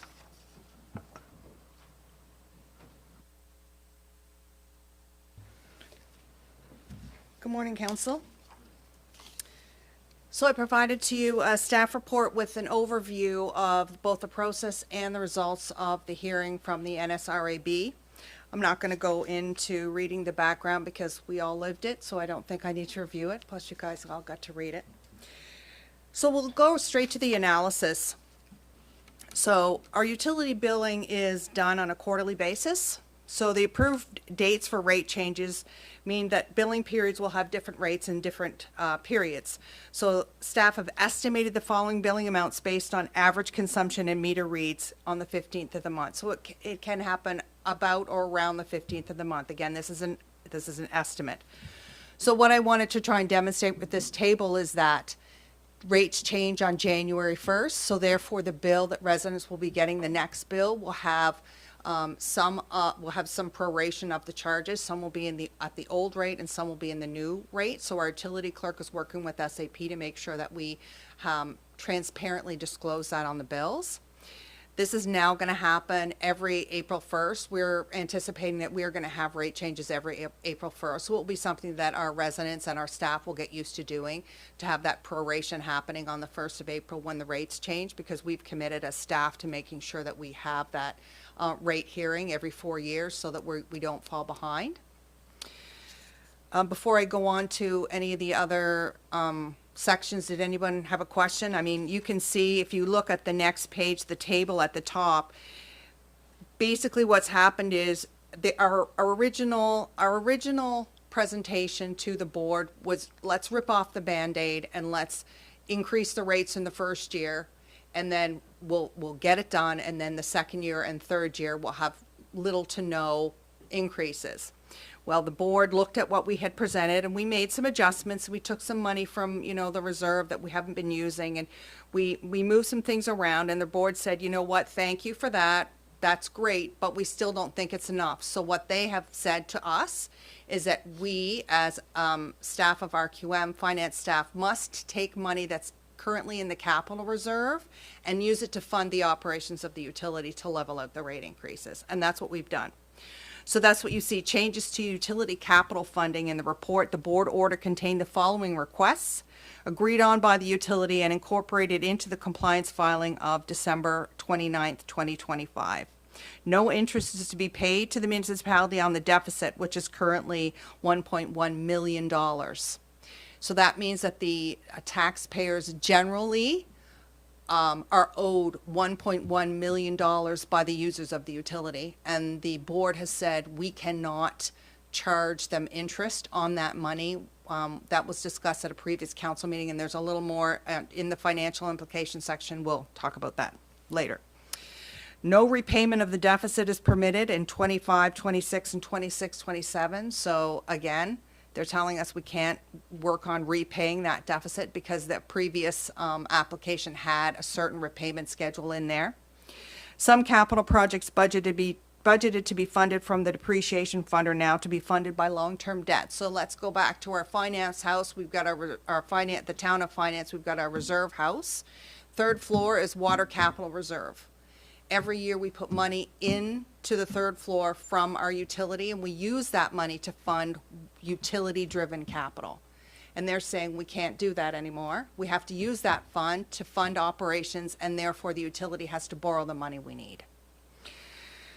So funds from the depreciation fund are now to be withdrawn to support operating costs of $288,000 in this year and $312,000 in next fiscal year. We as staff are required to do additional reporting, so variance analysis for 25, 26, and 26, 27 is to be submitted as part of annual reporting. Results of non-revenue water estimates and leak surveys undertaken, plans for significant capital projects including meter replacement, results of any discussion regarding terms, condition, and timeline for repayment of accumulated deficit.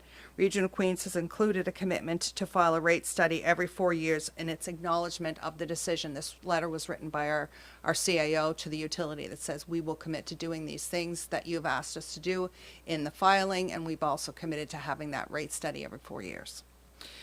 So let's look at the financial implications overall. The utility depreciation fund, we just talked about that, is regulated to be funded annually in a cash transfer equal to the amount of depreciation expense in the fiscal year. Annually, this funding is in the range of about $115,000. The balance as of April 1st was $1.3 million, and the estimated balance at the end of 27-28 has been revised to $123. So we're using that money. Withdrawals from the funds are now being used to fund operations of the utility. Funding capital using long-term debt rather than the capital depreciation fund will mean increase in future principal and interest payments for the utility. So rather than have the investments already paid for, now the utility users are going to have to pay those. They're going to have increased costs because we have to borrow money for those things. So parts of the transmission main that's related to the Mount Pleasant Service Extension, or parts of the water utility that's related to the Mount Pleasant Service Extension that we were hoping to be able to fund from that capital depreciation fund now has to be borrowed from.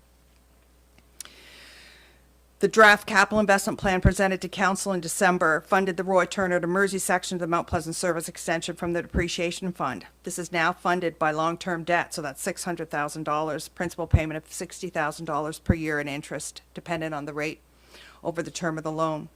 Now, staff will investigate longer terms once the amount of the debt is fully known. The impact of no repayment of the deficit being permitted in 25-26 and 26-27 will result in the loss of operating cash for the municipality as it continues to support the utility. It will also mean loss of interest revenue as operating cash is invested in GICs during the year to maximize revenue. If this cash is tied up in the utility, it cannot be invested. It's anticipated that the deficit will continue to grow, therefore increasing the support required. It's not anticipated at this time that the cash supporting the utility will cause an impact large enough to warrant using a line of credit to support operations, which would incur interest expense, affecting the tax rate. Council can choose to enter an agreement to charge interest on the deficit to the utility. An official agreement or memorandum of understanding can be drafted, detailing terms at the direction of council. It's staff's understanding that despite the board's request that no interest be charged, council has the authority to do this. It's something council will have to consider. Does anyone have any questions about anything else in the report? Go ahead, Jenkins. By the utility having to borrow money for projects and whatnot, does that mean that the money for the utility will not be coming out of general tax revenues? When the utility borrows money for a capital project that's related to the utility, the expenses are the utility's expenses, not the general tax rate's expenses. So maybe if you could just elaborate on the last element that you touched on in your summary, that council has the option to enter an MOU that goes against the direction put forth by the RAB. If you could just elaborate a little, I don't have a clear understanding of that. When we received the ruling, it was something that we discussed, the CAO, the Director of Infrastructure, and I discussed with the consultants, and they said, you know, the board can say, we don't want you to charge this, but you as council have the discretion over whether you would like to move ahead and do something like that. And this is not about repayment, don't forget. This is about interest. There's a difference. You're not saying we want you to repay the loan. What we're saying is we want you to pay interest on the loan. So there's a difference there. And because that cash, if it wasn't being used to support the operations of the utility, staff would be looking at investing it as operating cash and garnering more interest on it. So that is certainly a decision of council, and I think it's something that should be revisited perhaps after, you know, we've gone through the budget process and we kind of know where we are, because at the end of the year we'll have a better idea of how much the actual, right now it was 1.1 when I wrote this report a number of weeks ago. It's probably higher than that now. Okay, I certainly think it would be prudent for us to revisit that after we do make our way through the operational budget deliberation process. I thank you for your report. There is one more thing, and Yeah. as I was reading over this, and I should have mentioned it in the report, the utility also, the decision also involves the hydrant rate, which is directly attributable to all the residents who have access to the hydrant. So that is some, mostly District 13, but there are some in District 13s who do not, and there's a few that are not in District 13 who have a hydrant rate, I believe, less than a handful. So what happens is that rate is charged on the tax bills, and so they've increased the rate for the hydrant fee, fire protection they call it, for this year, the one that we're sitting in right now. So what we will have to do is charge that difference. It's about $18,000 will have to be added to the 26-27 amount, and will be charged on the tax bill. So there will certainly be an increase in the hydrant rate coming. During the budget discussion, we'll have a conversation around that once I have all of those things balanced out. Any further questions for Director Vino on this on this report at this time, Council? I know. Go ahead, Councilor Jenkins. That hydrant rate of $18,000 increase, that's spread out over all the users, correct? That's correct. So it will be part of their tax bill that comes out in June for this year. So, yeah, clearly a very complex item. I appreciate your report, though, because I found it very challenging making it through the ruling. So I appreciate your summary and your summary of the implications that it has for us. And I greatly appreciate your staff, our entire team's professionalism as we navigated this process, as we appeared before the hearing. It was a challenging thing to go through. It was we had to identify lessons learned throughout the process and identify how we're going to improve moving forward. And that can be a challenging thing to negotiate and navigate. And I also very much appreciate the members of the community who contributed to the conversation, to the Queen's Community Health Board for engaging as an intervener, but then the flexibility and adaptive nature of our staff in accommodating the NSRAB's decision and ruling on this piece. But is there any further discussion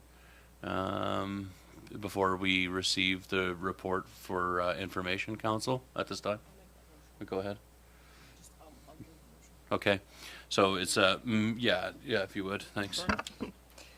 I move that Council of the Region of Queens Municipality accept this report for information.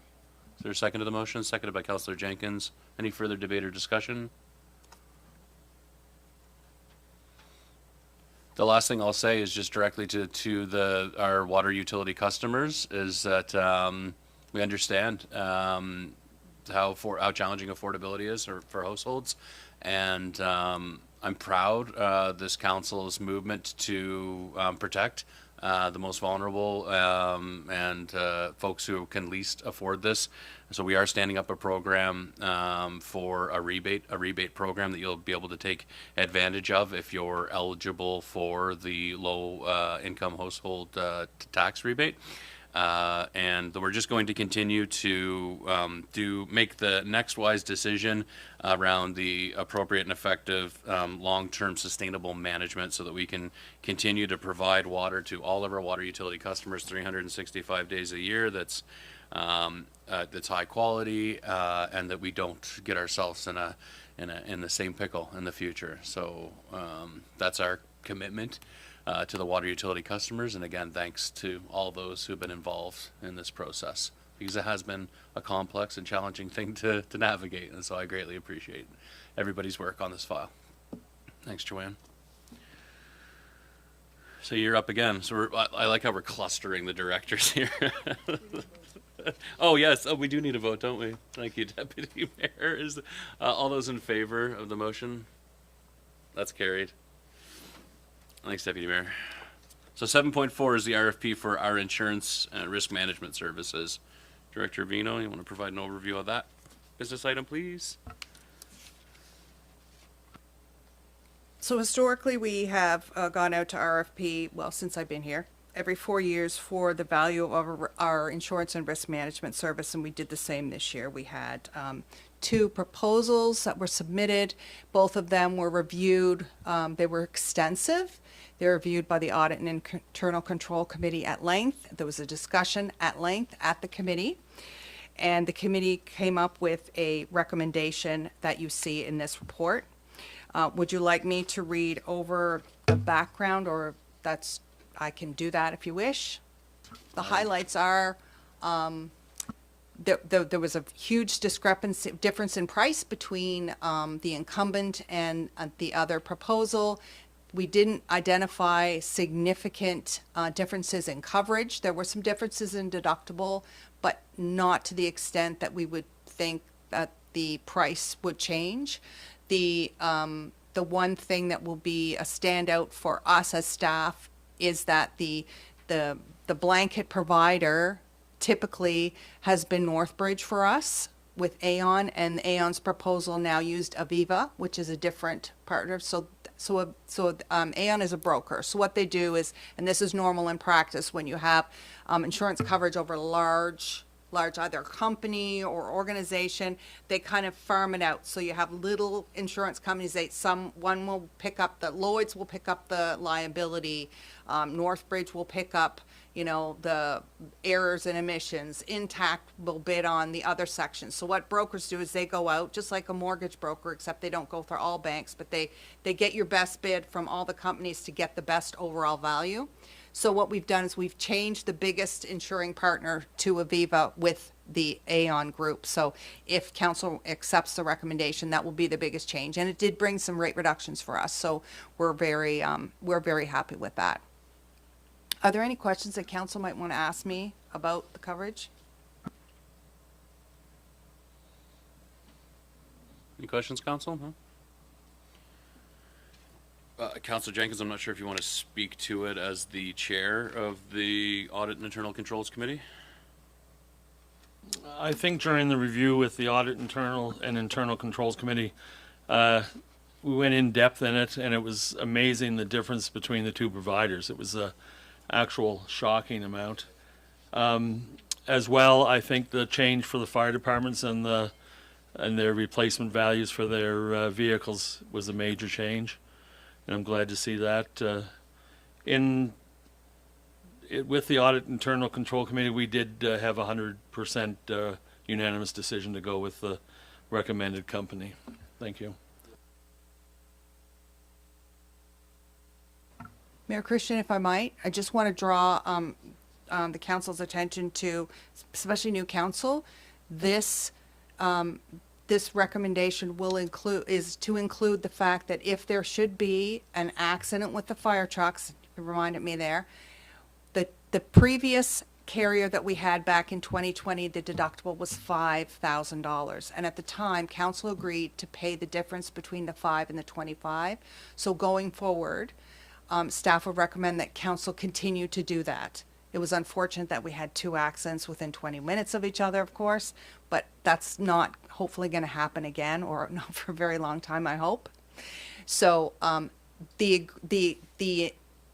assumption by staff is that we continue to provide that financial relief if the fire departments find themselves in a situation where they have to pay a $25,000 deductible moving forward.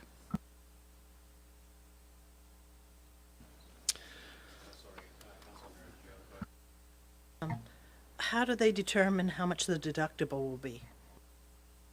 The insurers set it, so it's set. So it's like $1,500 for something small, and it's $10,000 for a general claim, and it's $25,000 for the trucks.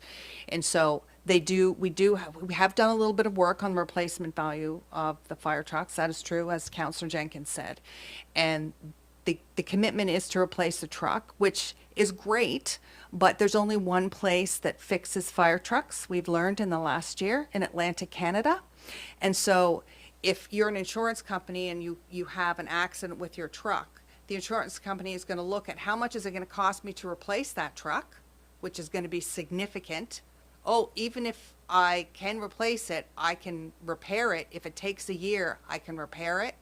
I'm going to go that route.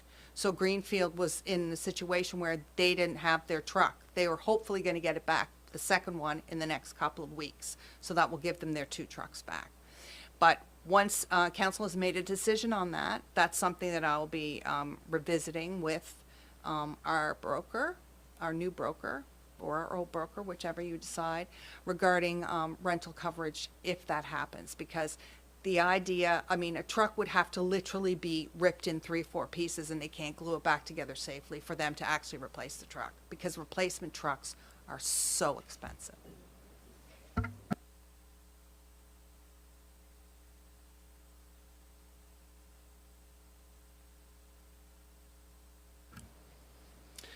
I'd like to make a motion to council that the council award the contract for the municipality's insurance and risk management services to Aon Reed Stenhouse for the period April the 1st, 2026 to March 31st, 2027, with the option to renew annually for up to 4 additional years as recommended by the Audit Internal Control Committee and authorize the Chief Administrative Officer to execute the agreement. Thank you. Is there a second to the motion? Seconded by Councillor Wenzel. Further debate or discussion? All those in favor? Motion's carried. Thank you, Director Vino. Next up, 7.5 is the active transportation trail between the Dr. John C. Wickwire Academy and the Lot of Fun in Liverpool Library. Yeah, people are having a tough time with that chair today. Good morning. Take it away. So we have an opportunity to apply for a grant to create an active transportation route that would connect the Dr. John C. Wickwire with our crosswalk that's out here, which would then provide access to the current library, the lot of fun, as we've decided it's called, and other things that may happen down there. So I think it's a really good option. As we know, there isn't safe ways to connect Wickwire through crosswalks because of all of the reasons we already know about. But this would provide the opportunity for them to be able to access specifically the library and other things that happen there, or even just use it for, going for a walk in a safe place. There are trails already. I don't know if anyone's been up there. The school did develop them. We have a land use agreement with them. They use it for their own purposes, kind of as an outdoor play space and learning area. So what we're looking for is, I guess, your blessing to apply for this grant and work with the school, obviously, on this, because we would need to update our land use agreement with them. And that we would include $25,000 in our operating budget for your consideration, which would be used as matching funds if they're needed in our grant application. And so I see from the staff report that the CCTH funding that we've secured that we've been approved for the $75,000. Is that right? We've been approved in theory to apply for the grant. So they basically do like a pre-screening, Right. and they look at your application and your idea before you go through the work of actually putting it in, because a lot of the times people will apply and be missing things, or they say, that's not really a good fit for what we're looking for. So we're just looking for the approval to submit that grant, and then it'll go through the process with them. And I should note as well, Morgan McDonald, who was our physical activity coordinator, did all of the background on this. I just get to be here today because unfortunately he's moved on. But so thank you to him for working with our staff in many different departments to get this going and to get it in front of you today. Great, thank you. And I see that appended to the staff report too are letters of support from the SSRCE, from Schools Plus, from the Queens Family Resource Center, from the YMCA Southwest Nova. Any questions? Yeah, go ahead, Councillor Merrill. Do we have any funds left from the library project that could include this 25,000? I do not have That's not a the big answer to that question, question. Here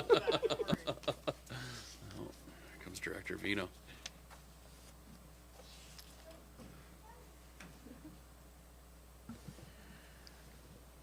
So if you recall last year when we did the CIP, what we did with the leftover funds that we had budgeted for the library was we put it towards the sidewalk from Harley Humphrey to the other street that I don't remember the name of. But again, all of those things, council discretion, right? So they would come from the CBF, and that funding, I don't think we could, well, is it for, I'm sorry, Megan, is it a community grant we're talking about here? Yes. So it's not for our infrastructure, it's for someone else's.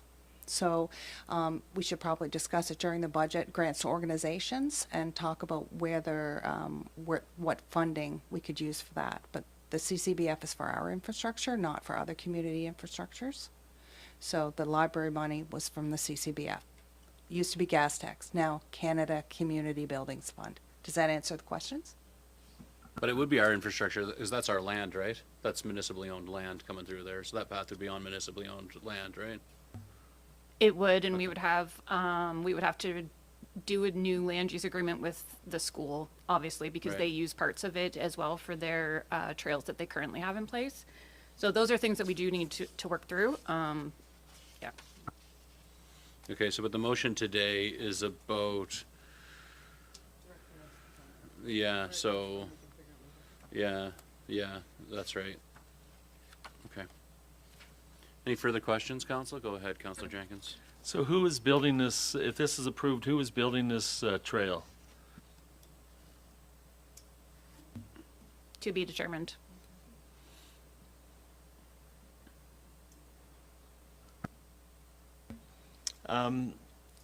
So who will be supplying the maintenance for this trail, and who's going to be paying for this maintenance? So that would be part of the land use agreement that we would have to put in place with the SSRCE. But my initial thought is that that would likely be an operational cost that we would have, but I can't say that until the agreement's actually in place. What about safety for children walking that path? Because it will be an isolated section of trail, and probably not much traffic when those kids are on it. So who is going to look after the safety and make sure those kids, when they leave the school, they actually arrive at the library? The schools primarily would use it, well, actually, I shouldn't speak on their behalf, but they would use it as classes to travel together as after hours. I guess if kids are doing that, like if they're walking to and from school, it's, they like, my kid walks to and from school as well. So I don't know. I'm not quite sure how to answer that. So does your kids walk on a sidewalk, or do they walk through the woods to school?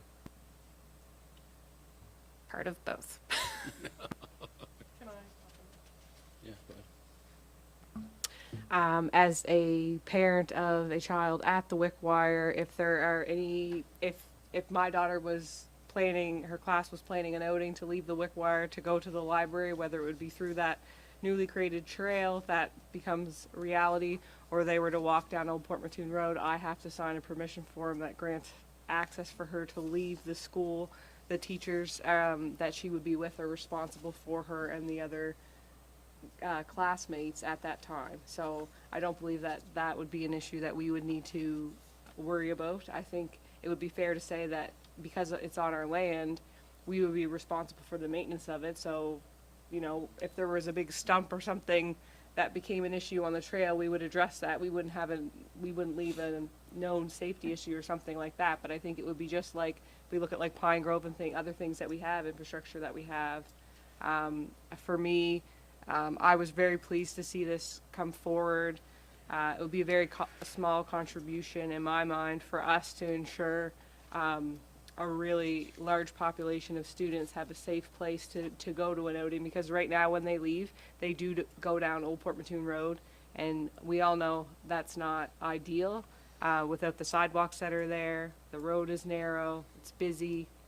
So if we can create an access point from the Wickwire, the elementary school, to here, it just opens up a lot of other possibilities for outings for the school, and really a lot safer. So I just wanted to note that as a parent, I do have to sign a form, and so I don't think we have to worry about that. And just really pleased to see this, very happy to support this request. Thank you. So, and with respect to the current trails that are on our property and that we have a land use agreement in place with the SSRCE, we don't currently perform any maintenance to those trails. So.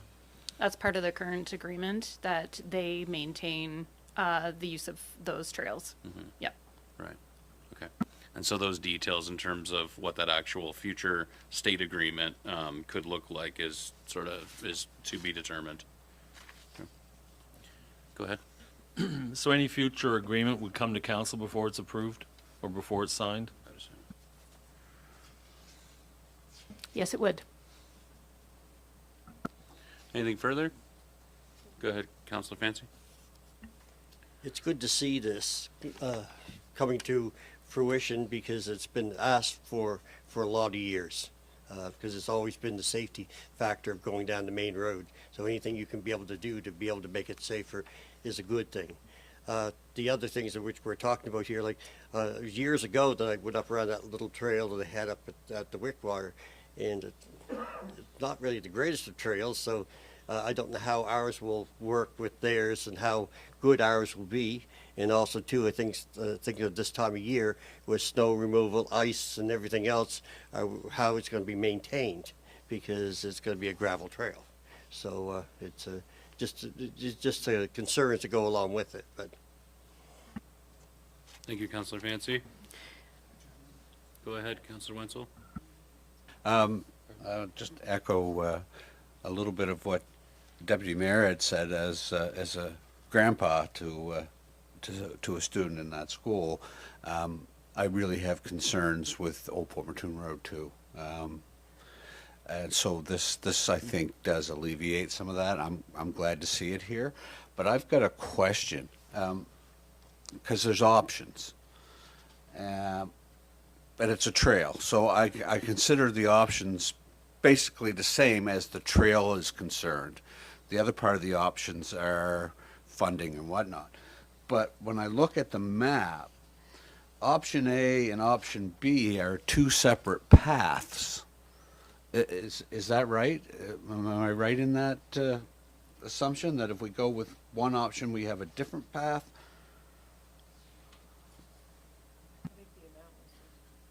That's correct. And we would work with the school on where the best place for that entry point to the trail would be.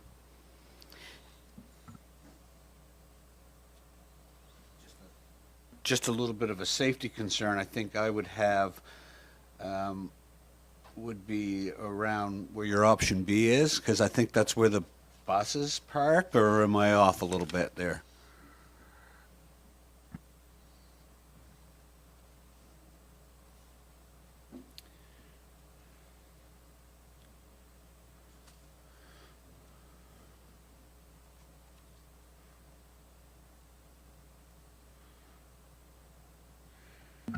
I think when I'm looking at the map, I think option B is kind of where the pre-primary is on the far side of the soccer field. I think the bus loop is all on their PID that's owned by the SSRCE for the Wickwire property, the way I'm looking at it.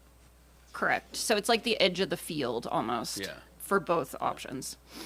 Go ahead, CAO Thorpe. Mr. Mayor, if I may, I think further Councillor Wenzel's sort of confusion. So on page 98 of the agenda, so there's three options provided to council in the analysis section versus option A and B of the trail itself. Yes. So just for clarity, the options outlined in the staff report are talking about council's direction regarding funding specifically versus, as you see on your screens there, the options of where the trail is located. Further to Director Roberts, that would be identified in the agreement with the school specifically. So we're not indicating as staff that choosing option 1, 2, or 3 will impact option A or B. Right. And then so the actual options for consideration for council at this time are basically offering a letter of support and saying that we will provide funds in the case that the CCTH grant funds application is successful, or that we offer a letter of support and that we commit to funding the trail regardless of external funding, or simply update the land use agreement in place with the SSRCE to include the PIDs that would be required to facilitate a trail coming down through there. And the recommendation from staff is that we do option A, or option 1 in this case, which is to provide that letter of support and basically commit to funding a portion of it contingent upon receipt of the CCTH funding. That's my understanding. Is that right? Yeah. Councilor Jenkins, do you want to get in there? So when you say like providing that $25,000, it also says is matching funds towards the project. Does that mean at a later time that we have to increase that 25,000 to match funds from somewhere else? No, that's not my understanding. It would be to a maximum municipal expenditure of 25,000, but I don't think we have an understanding of the actual budget on this. But it would be contingent on CCTH, and that the actual decision to spend those monies, that would come back to council as well after we have an understanding if we're actually successful in the grant with the community's culture, tourism, and heritage. Is that right? Yeah. Okay. Is that clear to you? Okay. Anything further? Is there okay, go ahead, Councillor Roy. As a grandmother, like Councillor Wenzel, well, grandfather. Depends who you ask. I've got one there now and one coming up there, and I mean, their safety. That's it, in a nutshell. And I like them. I like this. I like that they'll be. Would you like to make a motion, Councillor Roy? Sure. I make the motion that council provide a letter of support for the Connect 2 funding proposal. Direct staff to proceed with trail construction if funding approval is received from CCTH. And direct staff to include $25,000 in the 2026-2027 operating budget as matching funds toward the project. Is there a second to that motion? Seconded by Councillor Romero. Debate or discussion on the motion? Councillor Romero? I'd just like to say that I'm happy that council is trying to find safe and accessible ways to the library. Thank you. Any further debate or discussion before I ask the question? Megan? I don't want to debate it. I just have a comment.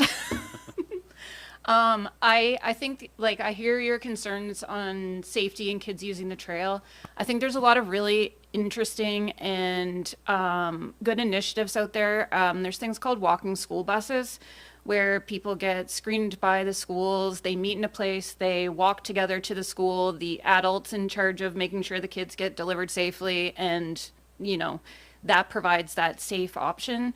Not to say that would happen. There's obviously rules around creating those and everything, but I think there's just really neat things that we could work together with the school to make this work. But I just want you to know we do obviously here. I have kids too, so I totally get it. We want them to be safe, and we want them to get to where they're going safely. And I do know the school has protocol around, like, kids being dropped off, leaving school on their own. Like, that's not something that just can happen. So I think there's lots of ways we can work together with them. And I think the benefits outweigh the other. It's just you have to work through everything. Thank you. Director, any further comments before I ask the question? All those in favor? Motion's carried. Thanks, Megan.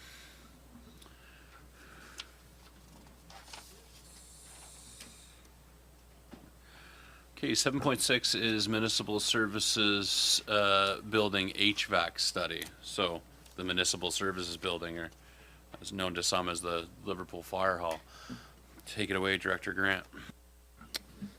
Thank you. So, presenting the report today, we got the final report back from the consultant regarding the heating and energy investigation into the Municipal Services Building, also known as the Liverpool Fire Hall. As Council knows, we talked about it a little bit last month with the discussion of the capital investment plan, which included $1.1 million of upgrades to that facility to provide heating, cooling, ventilation, through the majority of the facility, through the occupied space, excludes the apparatus bay as well as some storage areas. So as the report states, it'll improve heating in the auditorium, the second floor, and captain's offices, as well as the staff lunchroom. Also providing cooling in these areas through the warm season, and address some of the challenges that we have with operation during shoulder seasons. Providing these cooling and ventilation improvements will help improve access to the facility for a comfort center. So the report's attached from DUMAC. There's not much else to point out if council has questions. Any questions, council? Go ahead, Deputy Mayor. Thank you. And if I'm understanding the report correctly, the oil isn't being suggested to be removed and will continue to be used in addition? Yeah, that's correct. So the oil boilers will still have to remain in place as a backup energy source for heating through that facility, but the heat pumps will help alleviate a lot of the strain on the furnace oil.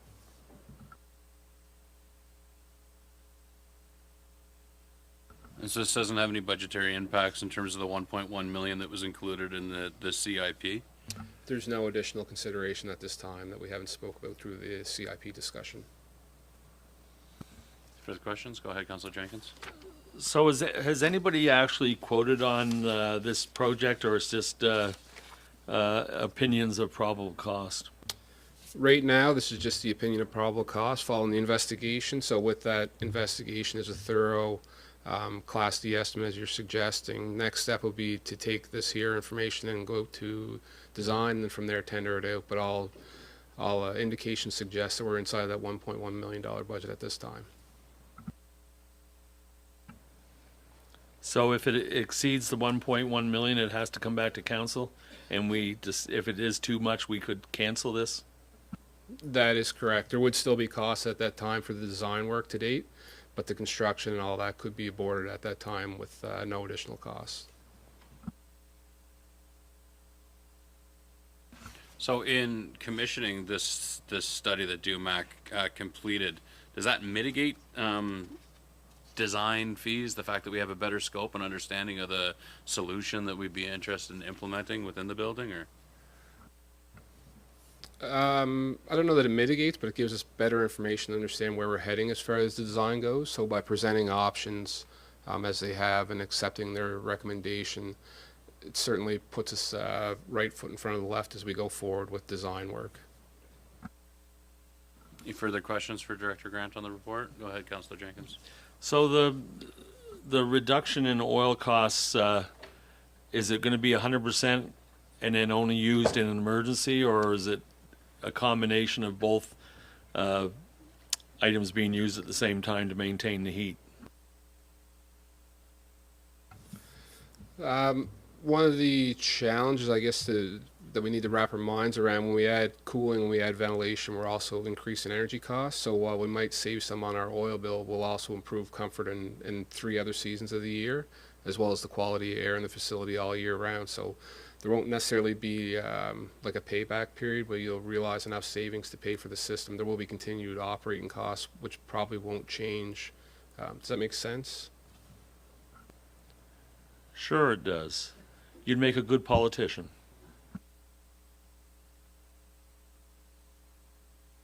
Go ahead, Councillor Merrill. But one important point is this would make it a comfort center, which it isn't now. That's correct. So with the improvements to the facility, we'd have control over humidity, over heat all year round, ventilation, having fresh air through all seasons, as well as providing, savings on heating during the cold seasons. So yes. And so the next step would be for this to be put out for RFP, is that correct? That's correct. So the next step would be for us to, April 1st, have this ready to go for design work, and then for tender following after that, and aiming for completion within the fiscal year. Any further? Councillor Fancy? Yes, I got a few questions here, because at the start of the summary, and then you got option 1 and option 2 on the different sections.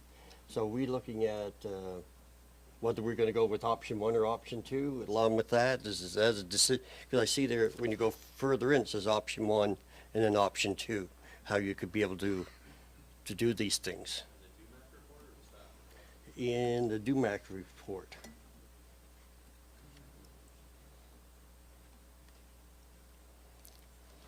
Like on page 8 and page 9, like I say, it'd be option 1, 3.11, and then option 2 is 3.12. So one could be done without the ventilation system taken out, and one could be done, just as just a changeover, or one take the ventilation system altogether. Right? Yeah, that's correct. So in DUMAC's assessment, there is options presented. What we have used is the presentation of their recommendation. So following their expertise for what is the best path forward. That's what we've provided to council for consideration. There is alternatives in there, as they suggest, as cost savings or as an alternative approach, but none of them will provide, I guess, the best case scenario for from an operational end. So that's why we followed the recommendation. And the recommendation for clarity is option 1, the VRF. Okay. Go ahead, Councilor Fancy. Yeah, further, when I was looking back through this, because I looked through this and I went over to the fire hall to see it. I just wanted to see how it all played out. In the recommendation with the auditorium, it doesn't say about the captain's office and with the summary. Will there still be a heat pump for that? I guess, though I don't see that in the summary of the auditorium. Yeah, apologies for confusion. So in the executive summary, there's 3 solutions that are part of the fulsome solution. The first one is option 1 as presented for the VRF heat pumps in the auditorium. Then in the next paragraph below, it talks about the second floor captain's office. That's where we are following their lead with option 2. And then the final element, I suppose, is the public works break room, which is the 1-ton ductless heat pump for that area. So it's really 3 systems inside the whole facility to provide the solution. Thank you, Director Grant. Any further questions or clarifications for Director Grant? Okay. I will look for a motion that council receives the report titled the Municipal Services Building HVAC. Moved by Councilor Fancy. Is there a second to the motion? Seconded by Councilor Carver.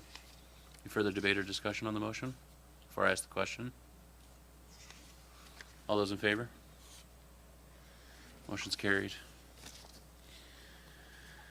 Okay, moving right along here. So 7.7 is, we get to see this every other council meeting, the council implementation report. Who's presenting the council? Is there any presentation, or is it just opening up for questions? Okay. In review of the implementation report, any questions? I want to commend the staff for continuing to improve this report, continuing to dial it in and get a little more time bound, so we have a better sense of when we could expect these actions to be moving forward. My expectation is this report is going to continue to evolve and improve as we go, but I greatly appreciate all of the improvements to the report as it's been taking shape. So for all the staff involved in creating this report for us, I think it's a great mechanism to keep members of council and members of the community in the loop with respect to some of the motions that are and some of the work that's being undertaken by the municipality. Are there any specific questions? Or yeah, go ahead, Deputy Mayor. Thank you. Just in the October 22nd, 2019, so that one has been around for a long time. Just wondering if we anticipate that will come off like shortly, or it strikes me as odd because it existed before my first term, and so I'm just wondering if there's any hope that we can see that go soon. Thanks.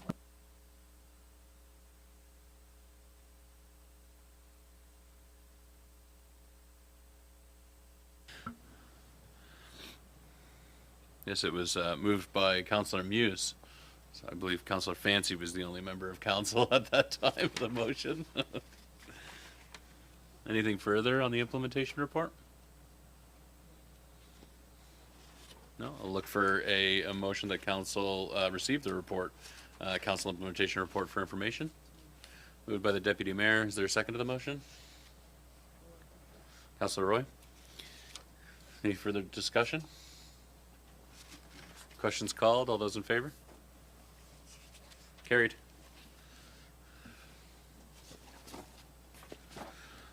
Okay. We'll move on to bylaws and policies. 8.1 is the first reading of bylaw number 11 on public sewer systems. I see that we have Director Grant in the chair. Director Grant, if you could provide us with an overview of your report as it pertains to this public sewer systems bylaw. Thank you. So before you have a brief report, hopefully summarizing some of the changes that were suggested for council's approval within the draft bylaw. So I guess fast forwarding down, we've incorporated feedback from council as well as the operational challenges that we face to provide this draft bylaw. Specific updates are shown in short order there. A lot revolving around definitions around the organization of the bylaw to try to get it in a more legible, kind of comprehensive approach, and providing a lot of more clarity from an operational lens. Moving down to, I guess, the third page, mandatory connection. One of the changes that we're proposing is to allow residents who have an existing on-site system that are in an expansion area the opportunity to provide for an exemption so that they would not be forced or mandated to connect, which is a new, and it's starting to be typical. We see in a lot of other municipalities, so where municipalities are expanding sewer out into fringe areas, allowing those homeowners that have existing adequate systems not to be forced to connect. The second substantial change would be some clarity around RV connections. Which, again, is something else we're seeing more and more of. So from the fact that RVs are not designed to be connected to the wastewater system, the municipal system, we're proposing that they are, or adding some clarity, I guess, around why they're banned. So when residents call and look to connect, we can provide them with more information, clearer. Moving on, basic lateral provision. So similar to what we did in the water utility review, providing language around what the baseline for a service lateral is. So similar to water, we provide a minimum size pipe for every property owner. When a property owner wants an increase, they got to pay for that increase as opposed to the general ratepayer. There's a proposal in there for new language around landlocked customers. So we've seen a few circumstances where property owners are landlocked from the service connection, from the serviceable area, but they're still looking to connect. So if they can provide an easement, a connection via easement, then we will allow that. Again, with the basic lateral provision, same as we talked about above. And then following up on the next page, wastewater characteristics. So we've revised the language there to make it a little bit clearer as far as our enforcement ability when we have challenging connections or connections that are non-typical, and provide some considerations operationally to our facilities. And then finally would just be the housekeeping on the sewer fees. So in December, we adopted the Administrative Policy 59 sewer fees. So we cleaned up the language around that, as well as we've added a definition for a wastewater betterment charge, which would be levied against each new connection in an expansion area. And that is something that we'll be back when we review the fees. We'll talk a lot more about at that time. So I'll turn it back if there's any questions. Any questions, Council? Questions for Director Grant?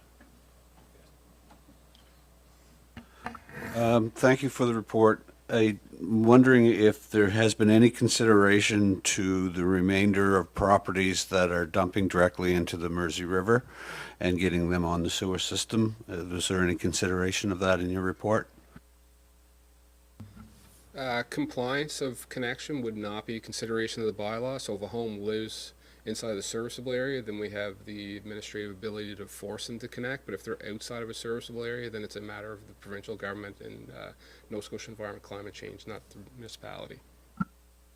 Would service area include outside of town limits then, where you do have sewer hookup, like Milton and Brooklyn? So we have a serviceable boundary attached to all of our facilities. So if a home is within that serviceable boundary, then they are forced to connect. If they're not connecting, then that's a compliance issue. So there could be some housekeeping issues, I guess, there where we don't know that people aren't connected or are connected, etc. If there's properties in particular, we would like to know about them so we can look at them. Any further questions for Director Grant on the report or the proposed bylaw? I should say proposed amendments to the bylaw. Go ahead, Councilor Mayo. I just have a question. How will the municipality track the end of life cycle for the wastewater systems and follow up to see if a new one's been installed or if they have to connect to municipal? So the intention with that would be to have the existing on-site system inspected by somebody who's registered with Wastewater Nova Scotia. They're the administrator for all on-site systems in Nova Scotia through Nova Scotia Environment Climate Change. They would provide us with information on what that existing system looks like, how long it's good for, as well as what requirements are necessary to keep it in functional order. And then it would just be on staff to keep track of those maintenance obligations over time, and then following up with the property owner as the due date comes up that they must replace or remove their on-site system and connect to our municipal system. So they wouldn't be able to reinstall an on-site. They would get the full use of that life cycle once, and then they would have to connect to the municipal system. It's to do with the RVs. It's proposed it will allow RVs to connect while ensuring the municipal system is adequately protected. How will RVs connect? Will it be in the same manner as households?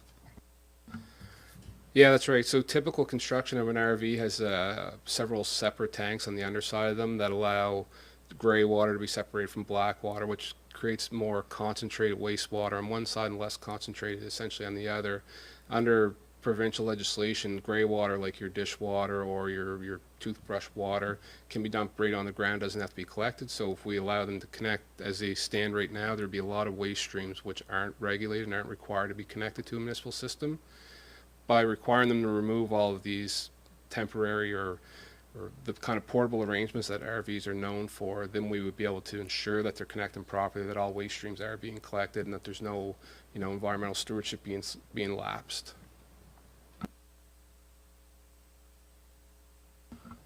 Anything further? Go ahead. Thank you. I certainly appreciate the work that's being done to modernize a lot of our bylaws and our policies. I think that's definitely a good thing and long overdue.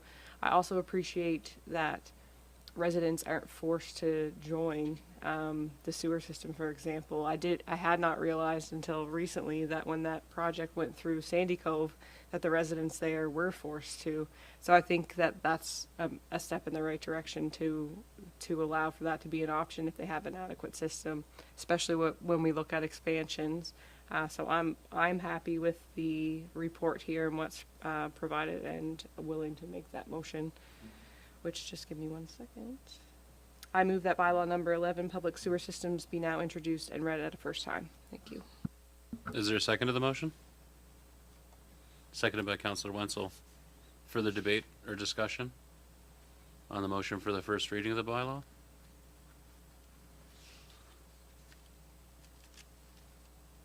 All those in favor? That motion's carried. Thank you, Director Grant. Okay, the next bylaw that we're looking at is the bylaw number 27, the private road levy. And we have Mr. Wilson and Deputy CAO Hurdle helping us with this one, it looks like. Gentlemen, good morning.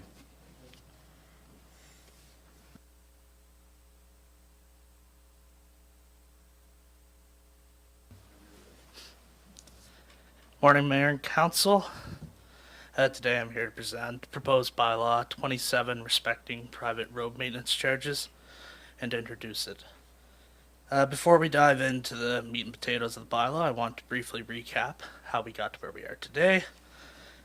In October 2024, bylaw at the time, number 26, was presented to Council.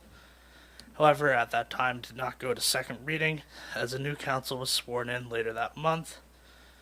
In January 2025, a new version of this bylaw was brought to Council and was tabled to be presented on a future day. In January 2026, the Region of Queens hired a policy analyst and strategic initiatives coordinator, me, and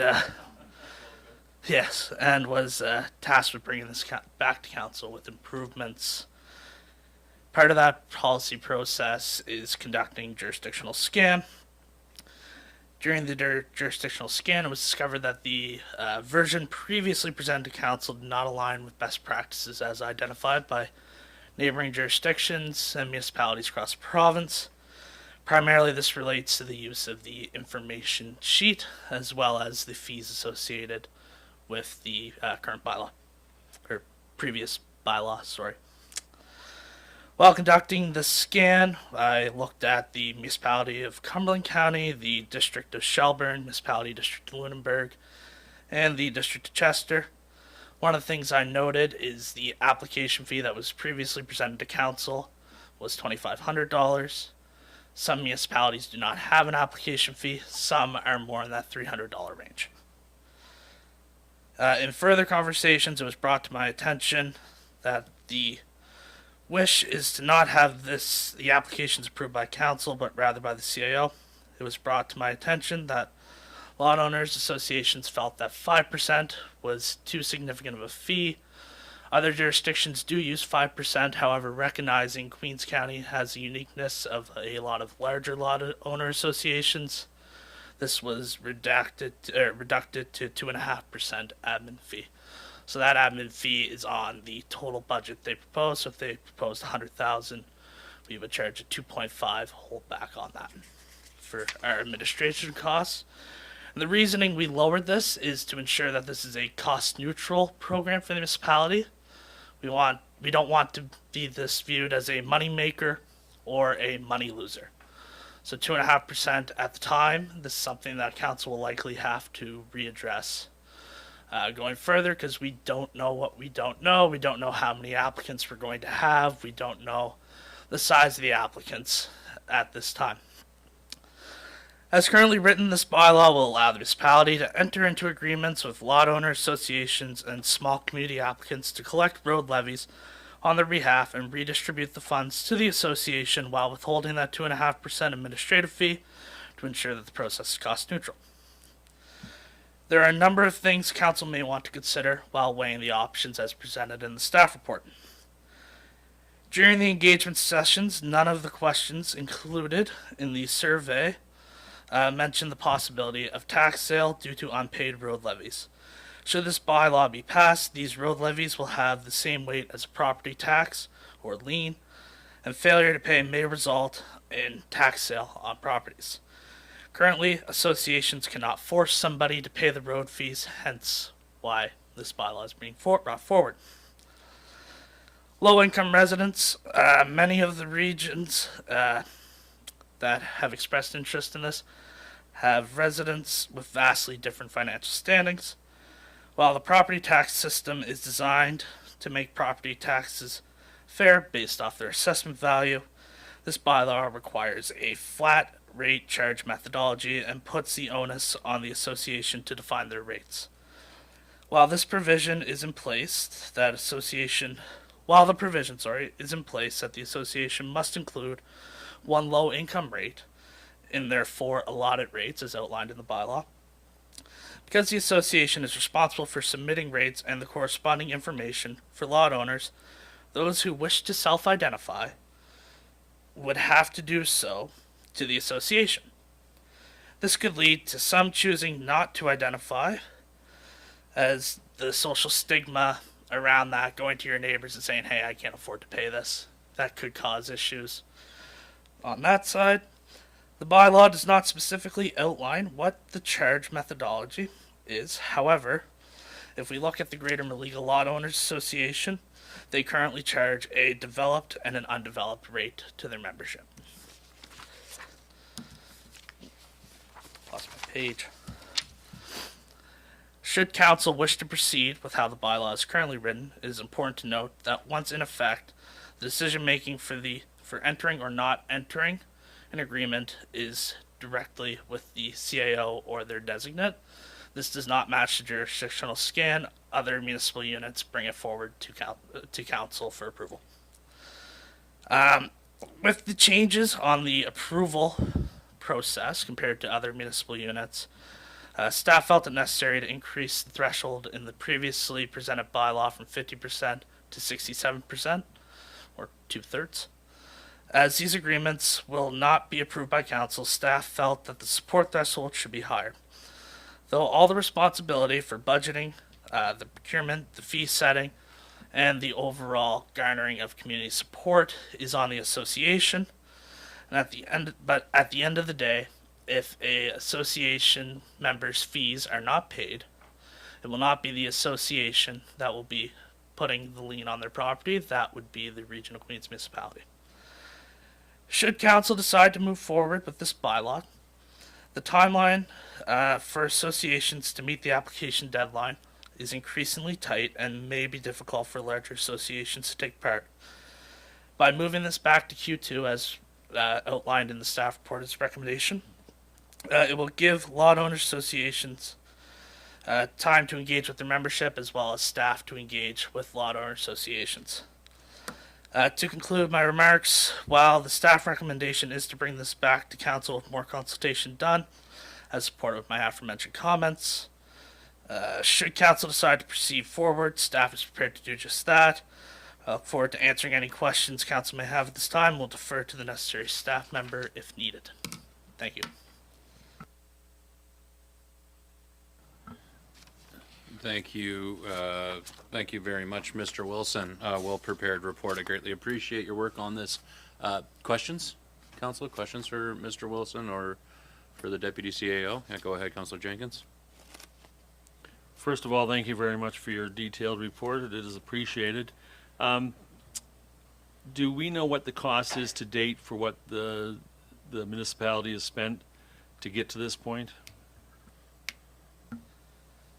I do not have that number. I can get that for you, though. Through you, Your Worship, I would hop in and say it would be extremely difficult to quantify this in terms of the number of staff hours that have been spent over the past several years. Pardon me, Madam Clerk, I'll let you in there. It's approximately $10,000. Were any of the associations contacted before this bylaw was written up? The associations have been contacted previously. However, due to the timeline provided to have this ready, we did not reach out to associations other than to inform them that the bylaw was coming and provide them a link to the council agenda for today. I think at this point, and the amount of effect it has on several different. Let's limit it to questions. I don't want to debate it right now. Are there further questions? Yeah. Thanks, Councillor Jenkins. Yeah, go ahead, Deputy Mayor. Thank you. I just wanted to pop back to the part where it was mentioned that it wasn't best practice for the CAO to approve this. As a previous member of council when this first came through, I don't have a great memory of that conversation, and so I'm just wondering if it isn't best practice for it to be approved by the CAO, why would we consider that? I guess that's our own prerogative, but just if you could perhaps speak about that component of it, because that's sticking out in my mind right now. I appreciate that. That's my preference. If I may, through you, Your Worship, essentially having the application process run through the CAO would expedite it.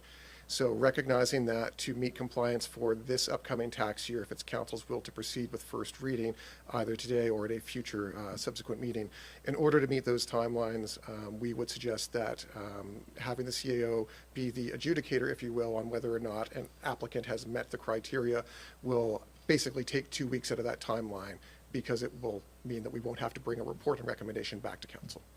I think it's also my preference it's my thought that if we have a well-functioning program, and if it's the will of council to implement this bylaw, and that our staff implement a well-functioning program, and it is the will of a 2/3 majority of the applicant organization or conglomerate of lot owners, it would be my preference that we don't politicize it and we don't invite the opportunity to make exceptions or exemptions and empower our staff if the eligibility criteria have been met to make that decision. So it's also my preference, realizing that in other jurisdictions they do handle it differently, right, and that applications do come before council. But just for clarity, the staff recommendation, based on what I understand, is we were trying to get this through with this tax year, but I mean, this whole initiative started with Greater Malaga Lot Association, and they've already said that they're not, this isn't going to work for them for this year anyway. So I mean, we certainly have like time to figure this out. But the MGA obviously allows us to go through the CAO if we wanted to, or we wouldn't even be discussing that point, right? That's correct, yes. Any other questions, Councillor Miro? So there's actually one major component to this. When it was brought in January of 2025, it was to establish a private road association under the Nova Scotia Societies Act. And the Nova Scotia Societies Act, they need to follow the Registry of Joint Stock Companies requirements for incorporating, renewing, changing, and ending a society. But now we're allowing small community applicants as well.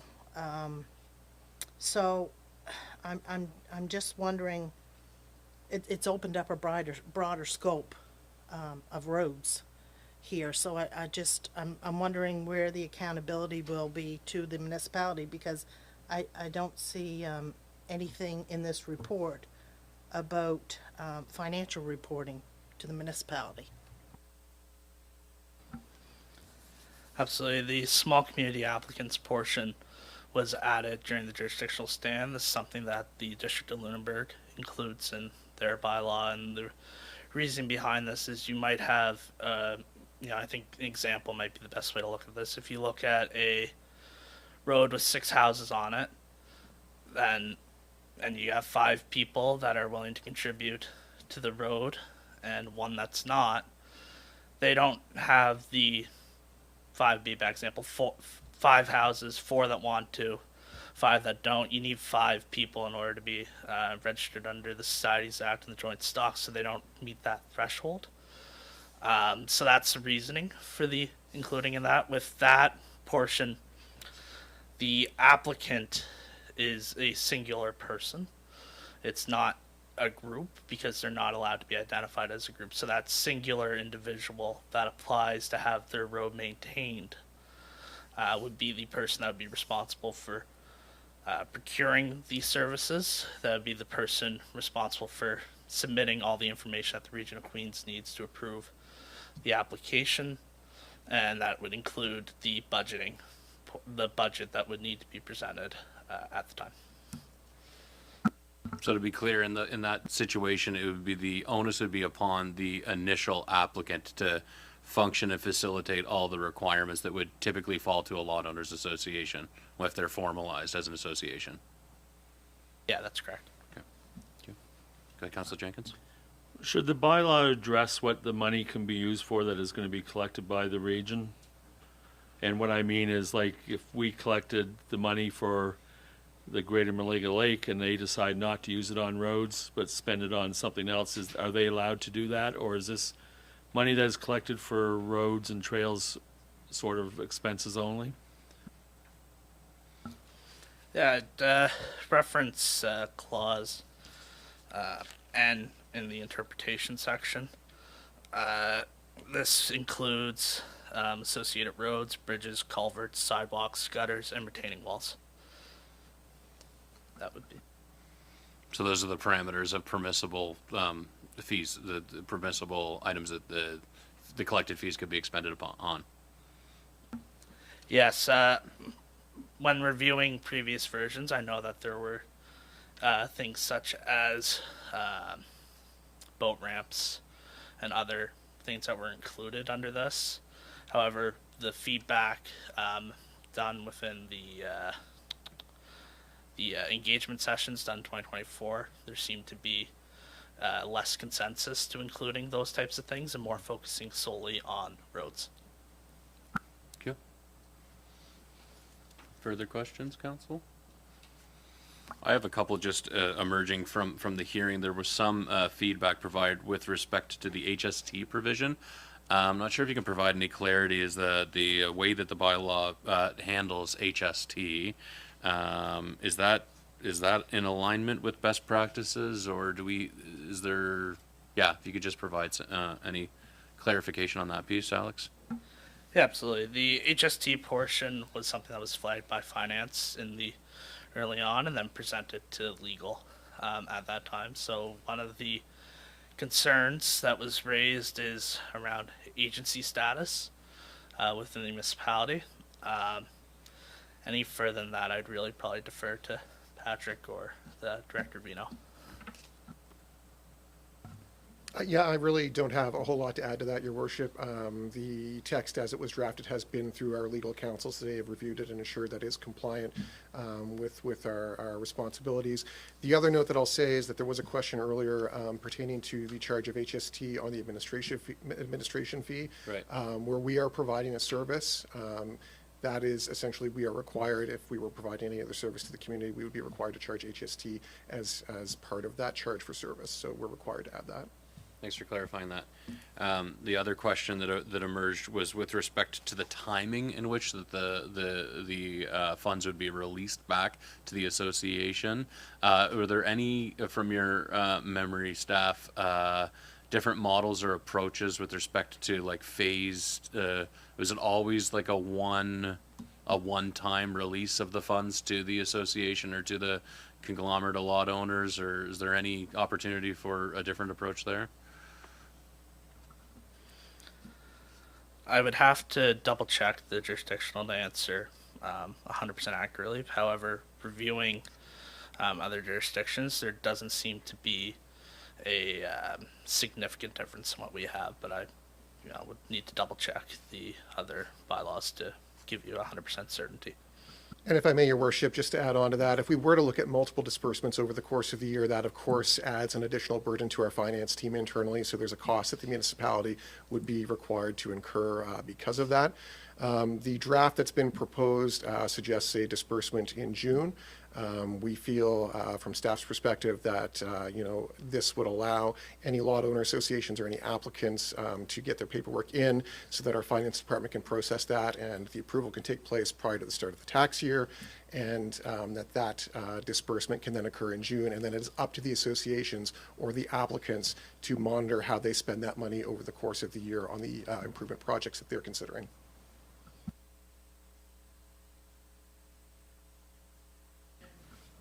You have another question? You go ahead, Deputy Mayor. In regards to a comment earlier about the low income rate, could you just give us some context about that and how that came to be in here? Because we have a low income property tax exemption that the Region of Queens has, but this is, from what I'm understanding, is separate, that the association has to consider it a different rate. Can you just explain that? Yeah, in general, the bylaw, the Region of Queens is not in the business of putting the rates forward. That onus is on the association. The including of the low income portion is to recognize that some of these areas have large financial discrepancies. In terms of the low income rate, we do have a separate program. I'm not at will or ability to speak to that. However, including that as part of the recommendation, including that with this program does create additional staff barriers. The timelines don't add up. The application timeline for the low income rate on income tax is February 28th, I believe, the end of the month, whereas the application to submit all your fees and all your PIDs is February 1st in the bylaw. So they would create an additional staffing cost to the implementation of the bylaw. And just to follow up on that, in your jurisdictional scan of other municipal units that have these road levies, do they require the associations to have that low income threshold, or is that something that has materialized here just within this process? That's something that's materialized in the process. The jurisdictional scan certainly does not match the low income. The jurisdictional scan would suggest that the associations set the fees, whatever those fees are. However, it is important to note that in the jurisdictional scan, many of the other municipalities, because it goes through council rather than staff, they do have a exemption process as well. That's something that we do not have included through the municipality. That'd be something that they'd have to go to the association for exemption. Any further questions? Councilor Miro? Does other areas have small community applicants, or is it just large associations? Yeah, it varies, but looking at District of Nuremberg, they have both. Any further questions? Go ahead, Councilor Wetzel. Just coming out of this morning when I was listening to some of the lot owners, people, what about consideration for roads that may, private roads that do dual counties? I know we do have some Lunenburg and we do have some with Annapolis. That was a point that I also hadn't considered when reviewing that, and it's definitely something worth consideration. I don't know if Patrick has something to add to that. Just to add on, we don't have the ability to tax outside of our jurisdiction, so if a property owner is located in the region of Queens and they're part of a lot owner association that goes through this process, they would be taxed accordingly or charged accordingly, and anyone outside of our jurisdiction, it's not our game. Correct.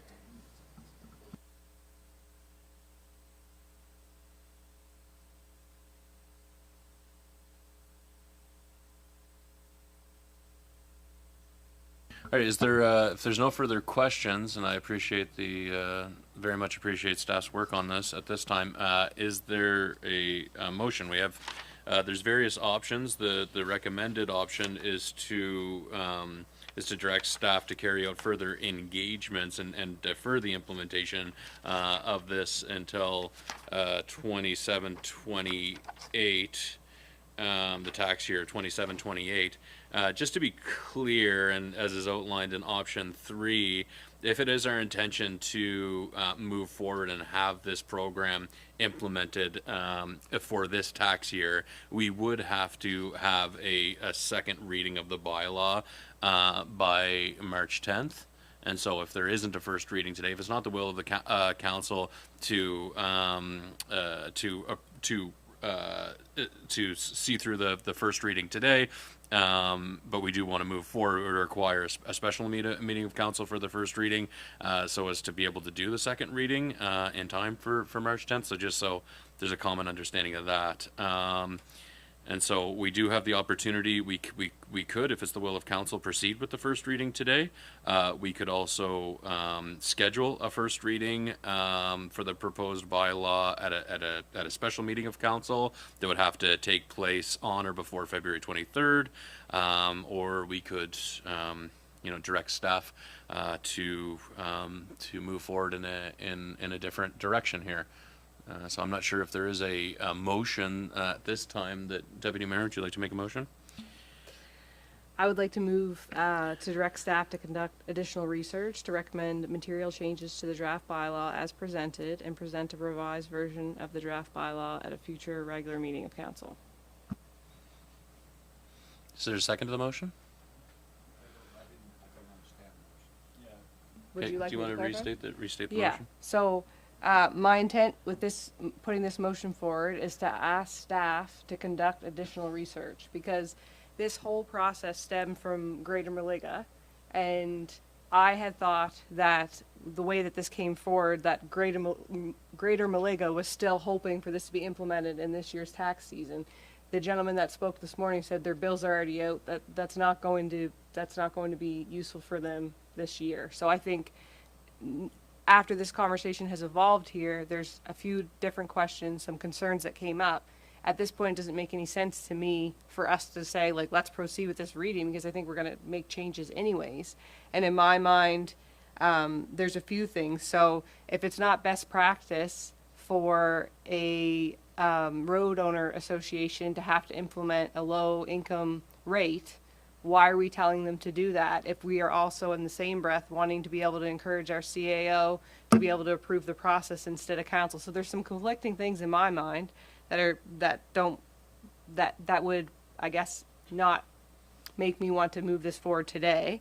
As a member who's been here when these conversations first started, it was talked about how this would be cost neutral, And then last January, when it came forward with the $2,500 fee, I couldn't understand where that had came from as a member who had been here before. And I had suggested tabling at that time because there were just a lot of uncertainties. We weren't ready. I also feel that Region of Queens Municipality. Reiterate your motion and then we'll debate it. If I Sorry, apologies. Sure. I wasn't really asking the reasoning, I was just asking, I didn't really hear the motion, and is the motion, the suggested motion 8.2? It's something different then? I'll reread it. So the motion I put forward was to direct staff to conduct additional research to recommend material changes to the draft bylaw as presented and present a revised version of the draft bylaw at a future regular meeting of council. I'll yammer on in a minute. Is there a second to that motion, though? Seconded by Councillor Carver. I'll give it. Oh, pardon me. Go ahead, CEO Thorpe. Mr. Mayor, just before council debates the motion, being clear here that based on the motion as presented, in order for staff to make those material adjustments, it would be appropriate that we would defer this process until the 27-28 tax year. So just so council's aware as well, when the question comes that how quickly could staff turn this information around, the ability to at this point, staff were uncertain that we could get all of the answers in place and also be prepared for a secondary meeting on February 23rd. I'm not saying that that wouldn't happen, but just wanting to be sure that council's alive to the idea that this would put the action in jeopardy for the current tax year. Yeah, go ahead. Okay. Thank you, CAO Thorpe. Yeah, thank you. Also, I'm not suggesting that we have to move forward in that quickly of a manner. Quite the opposite. I think the gentleman who spoke about from Greater Maliga Lot Owners Association had said their AGM is in July. They'd be able to do proper engagement if we had our ducks in a row for them for July. So I think that's the reasonable timeline in my mind. Just a few things. Yeah, I guess the best practice part about the low income rate, I think if that's not best practice, then our council should be considering why we're going to keep that in there, recognizing that we do have a low income property tax exemption that our residents can access. Just trying to refer to my other notes. I think that this implementing a road levy is important, especially for our rural residents who often say to us, you know, what do we get for our tax dollars? That's a hot topic item all the time. I think if if you're a resident of District 13, you pay for your roads. They're part of your property tax bill. If you don't pay your property tax bill, you can be subject to a lien on your property.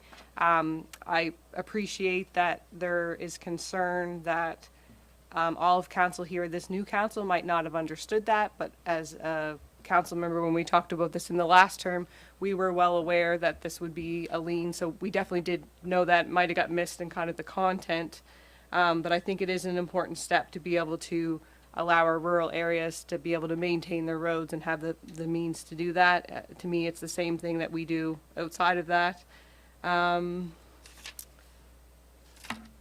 So I would like to see this be flushed out with like our lot owners associations. I think that would be the appropriate step at this time to consider if the funding part is mentioned earlier and if it's best practice that we don't do that, just more context as to why. But I think at this point it would be helpful to flush it through with them, recognizing that if we can get this dealt with in the next few months to be able to have the information go forward to the AGM in July, I think that's appropriate because personally I feel that we did our part with the consultation before.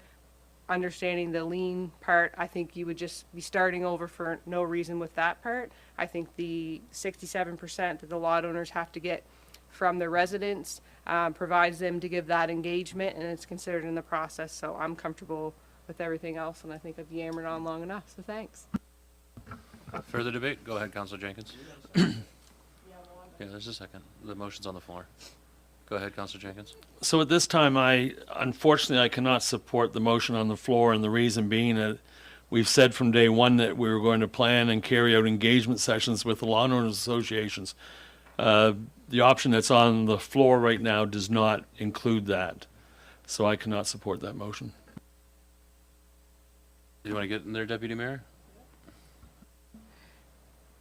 The motion that I put forward, I'll just reread it, but that was why I articulated about going and talking to our lot owners associations to work with them to flush this out before it comes back to council. So I'm happy to make a friendly amendment if you would be more comfortable with it right in there. I'm happy to do that.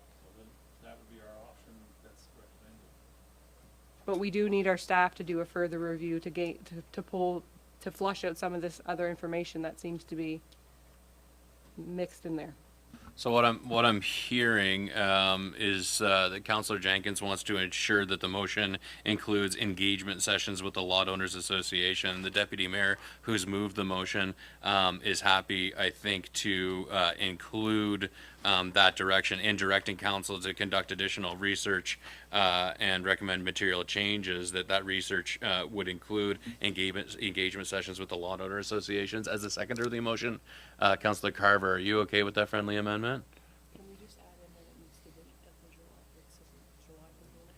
You can as well if you'd like, as the mover of the if you want to amend the motion. But let's just do an amended motion then. Okay. Do you want to just articulate a new motion? I think it would be appropriate to say council directs staff to conduct additional research to recommend material changes to the draft bylaw as presented in consultation with lot owner associations and present a revised version of the draft bylaw at a future regular meeting of council. And then if we could have some assistance from our clerk about how we would just suggest to consider the July component, or if the CAO thinks we just need direction. But I just want to make sure that we don't end up in the same situation next year. So should I just say by June? Let's just say by June 2026. By June 2026? Should they have a date, or that's fine? Okay. You'll have to flush that motion out, so good luck. Thank you. Okay, that's an amended motion. Is there a second to the amendment? Councillor Carver, all those in favor of the amendment to the motion? Okay, so let's if we could just go back to debating. So Councillor Jenkins, did you want to debate the motion, the amended motion? If not, that's fine. Okay.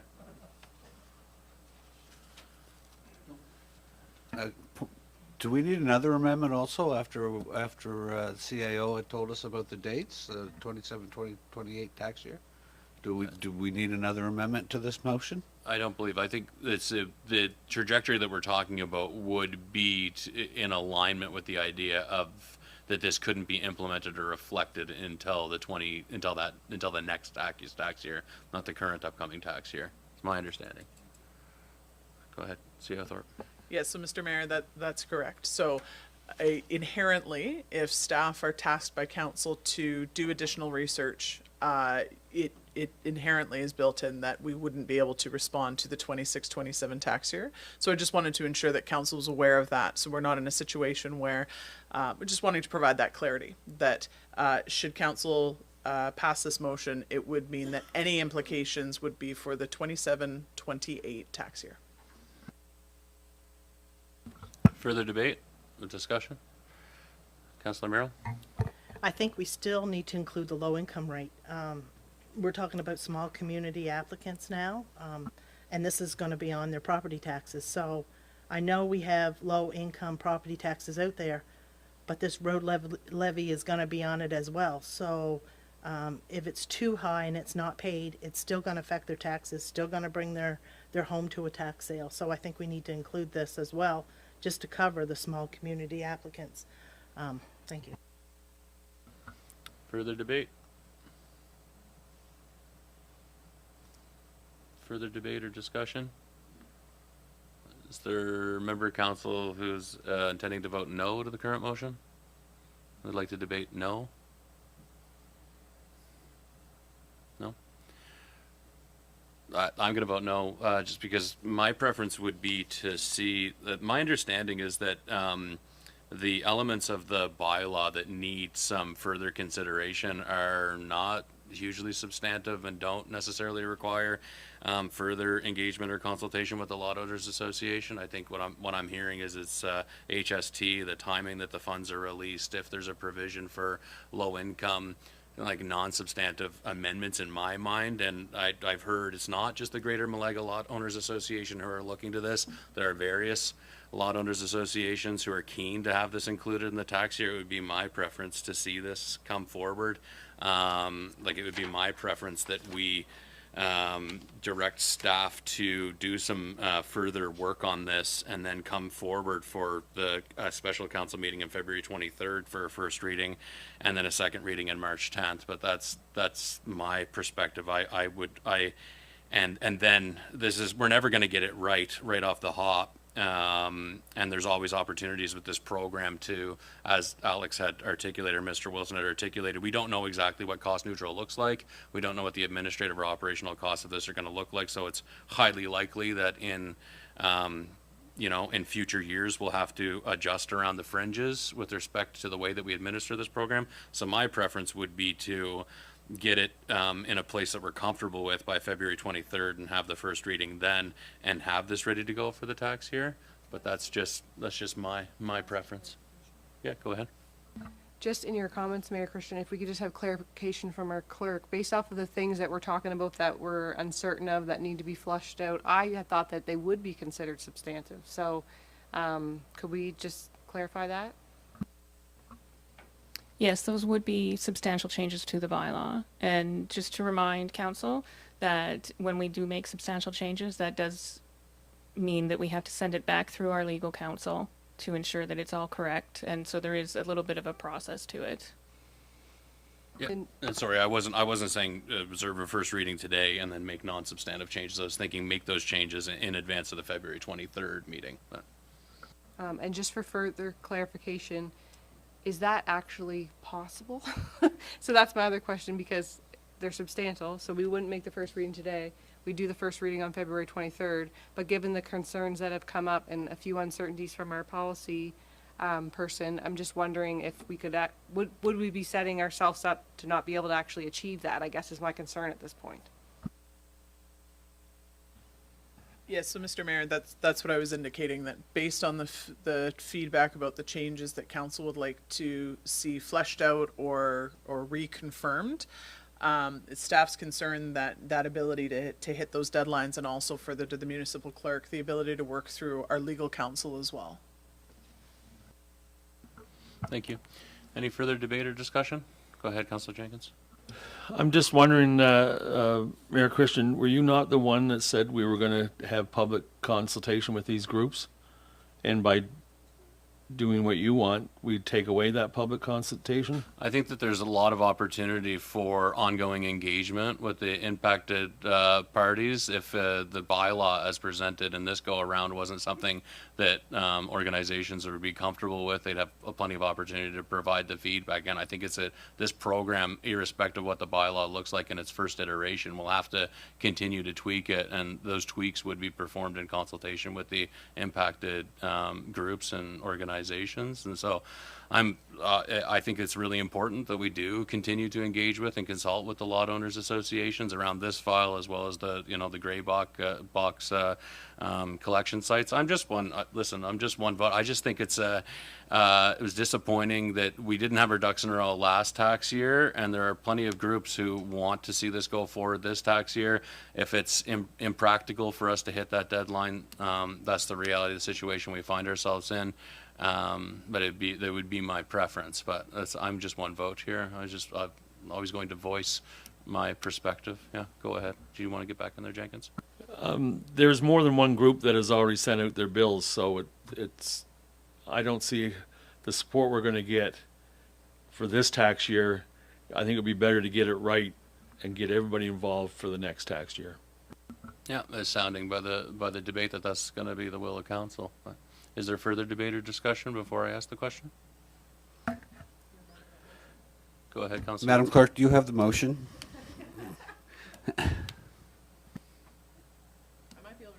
I do. I can do it. It's the council directs staff to conduct additional research to recommend material changes to the draft bylaw in consultation with the Lot Owners Association as presented and present a revised version of the draft bylaw at a future regular council meeting of council by June of 2026 is the motion. Is there further debate, discussion before I ask the question? Okay, all those in favor? And against? So Councillor Fancy and myself voted against the motion, but the motion is carried. Thanks very much, staff. Thanks very much for your work on it. Okay, so we have couple minutes. Okay, all right, we'll just take a very brief, we'll take a bio break and let's reconvene in 5 minutes.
All right. Thanks, folks. So, moving on, we have a report from in camera with respect to the Liverpool Business Development Center and a new tenant agreement. I see we have Mr. Lane here who's going to provide us an overview of that report. Take it away, Mr. Lane. This is a new section, the way that we're structuring our meetings. So when we deal with items in camera and then they reach a point where we're sort of bringing them to a public meeting, this is the section of the agenda that we use. That's when we bring those business items forward. So this is a business item that previously was discussed in camera as it was a legal matter. We're now ready to provide a public report on it. Let's take it away, Mr. Lane. Thank you very much. Good afternoon, everyone. Yes, so we have two tenants or two agencies who would like to be tenants at the Liverpool Business Development Centre. The first one would be with Lunenburg County Home Support Services Society, who would like to use about 670 square feet of office space. And the second one is actually with through the Department of Public Works Real Estate, but it would be for the Department of Emergency Management, who would like to use just over 3,000 square feet of office space at LBDC. You have the draft agreements here. The Department of Emergency Management, if it's approved, would like a lease to start March 1st. With a fixturing period where they would come into the building and start setting it up for their use in the middle of February, subject, of course, to your approval. And the second lease would aim at an April 1st start date. Any questions? Any questions for Mr. Lane at this time, Council? I know that we've discussed this in camera before, but I'm not sure if there's any new or different questions that you haven't had the opportunity to ask Mr. Lane for clarification here. Go ahead. No questions. I'd just like to thank you for your work on this file. It's exciting that we have other tenants going in that building, and so happy to support this recommendation. Do you want to make a motion? I move that the Council of Region of Queens Municipality enter into lease agreements for the provision of office spaces at the Liverpool Business Development Center with Lunenburg County Home Support Services Society and with the Nova Scotia Department of Public Works Real Estate Division. Is there a second to that motion? Seconded by Councillor Jenkins. Further debate or discussion on the motion? I'll echo the Deputy Mayor. I think it's fantastic work. I think it's really great level of interest, and that we're moving to a place where the LBDC has been lovingly termed by the community for a long time, the call center, to a place where we're seeing occupancy and tenants occupying the vast majority of that facility. So I commend our staff's work in advancing this. Is there anything further? No? Call the question. All those in favor? That motion's carried. Thank you, Mr. Lane. All right. I have a brief report as the mayor.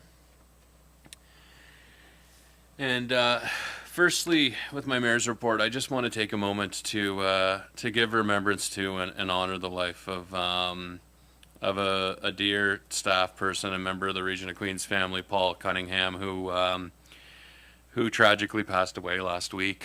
And I issued the order as the mayor for the Region of Queens Municipality to officially enter a state of mourning and to fly our flags at half-mast in Paul's honor, and received lots of feedback from family and friends and the community that was well received, and so I'm glad of that.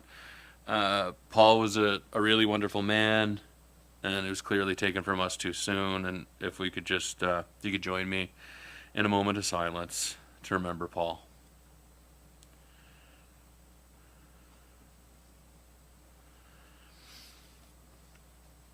Thank you. On January 30th, a few of us went up to Caledonia. Myself, we met Councillor Carver up there, and the CAO attended as well. And we went to a meeting to discuss the need for community-based youth supports, community-based youth supports in North Queens. And a big thanks to the Queens Community Health Board for hosting this initial conversation. And I thought it was a really meaningful starting point in terms of generating some positive momentum to address the known gap for the youth. This is what Matt Smith was talking about when he delivered his presentation on the North Queens Active Living and about linking up communities. And so some of this work is very much about identifying what assets we have and I think from the municipality's perspective, what role we can play as a conduit and to connect up those available supports. But social supports available through the province, community-based organizations to do what we can and come up with a strong plan to make sure that we're wrapping all those supports around the youth in our community, and particularly up in North Queens. And so one really promising takeaway was there were a number of people around the table who have a job and actually get paid.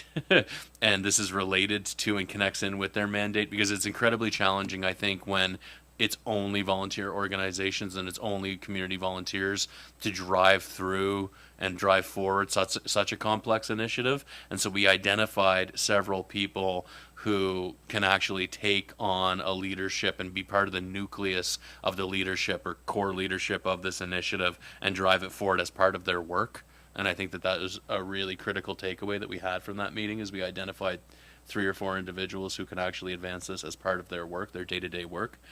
And so I thank everybody who came to that table, or various community members and organizations represented. And I really look forward to what we're going to be able to achieve. This is something that came out where we heard an impassioned plea from a member of the community during our town hall at the North Queens Fire Hall. And so this is some positive momentum toward addressing the obvious need that was articulated at that meeting, and I think which is not new to most of us. And so I thank everybody for their involvement with that. And then yesterday, which was in February, we met myself and the deputy mayor, our CAO, and our deputy CAO. We met with group of what they call the mayors, warden, CAOs, and deputies, which we're trying to get traction to get them to call it the Get Along Gang, but it's kind of falling on deaf ears. But the 5 municipal units of the Lunenburg County are represented there. Queens now has a seat at that table, and I'm very pleased that we do, because the discussions that we advance there are really important, I think, and impactful from a regional perspective, and an opportunity for us to learn about some of the other stuff that's going on the South Shore.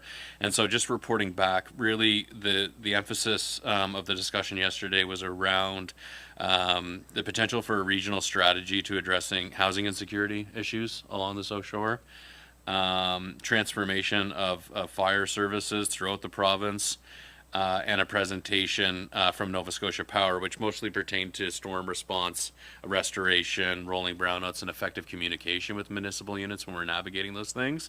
All 3 items, I think, are going to be very important for us to continue to engage with our regional colleagues. And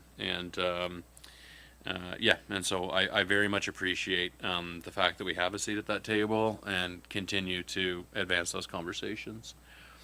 And then lastly, just a shout out to everybody who's been involved in organizing the George Fletcher tournament. And so that's the great, amazing team of minor hockey volunteers who've been part of that, as well as our staff over at Queen's Place Mara Center and our staff here. This is shaping up to be a really exciting tournament. So that's February 13th to 16th. So this weekend from Friday to the Monday, and we have so there's U11, U13, U15, right up to our U18 AA team. Saturday night's going to be a big game for that, and again the AA stuff's going to be going on right through to Monday on Family Day. There's going to be lots of community event stuff going on. There's going to be a full service canteen open. I would encourage everybody to come on out and enjoy the George Fletcher tournament this weekend. And a heads up to all the small businesses here in South Queens. If you don't know, there's about like 20 teams of minor hockey players and their parents descending upon our community. So, act accordingly. But yeah, that's right. Make some reservations. Yeah, and spend your money in Queens. So that's it for my mayor's report. I'm sure any questions or comments on my mayor's report? Okay, hearing none, I will move ahead with business from council here. And so 13.1, Councillor Wenzel, do you want to give us an overview on the referral for the correspondence referral to the Heritage Advisory Committee? Sure. Staff and council received some correspondence from a resident suggesting that municipally owned land at the old burial ground be considered for potential use of green space. But before council discusses this matter further, I think it would be appropriate to refer the correspondence and the concept of repurposing this land to the Heritage Advisory Committee for review and then comment. I think we've got to get used to using our committees that way before we actually debate it here. And this would allow the committee to consider the suggestion and its potential implications and then provide input to council. So if you don't mind, Your Worship, I'd like to make a motion. I would like to move that council refer correspondence from a resident respecting the potential repurposing of municipally owned land at the old burial ground for green space use to the Heritage Advisory Committee for review and comment. Thank you, Councillor Wenzel. Is there a second to Councillor Wenzel's motion? It's seconded by Councillor Roy. Debate or discussion? Any further debate or discussion on this item? I'll echo Councillor Wenzel. I think it's really important that we continue to grow and evolve and improve the ways that we're using the committees of council to provide that advisory support and recommendations prior to, so that we can get that community input and it can be workshopped at the committee level prior to coming to the council meeting. And so sounds like a really good idea to me to forward this correspondence along. Any further debate or discussion before I call the question? All those in favor? Motion's carried.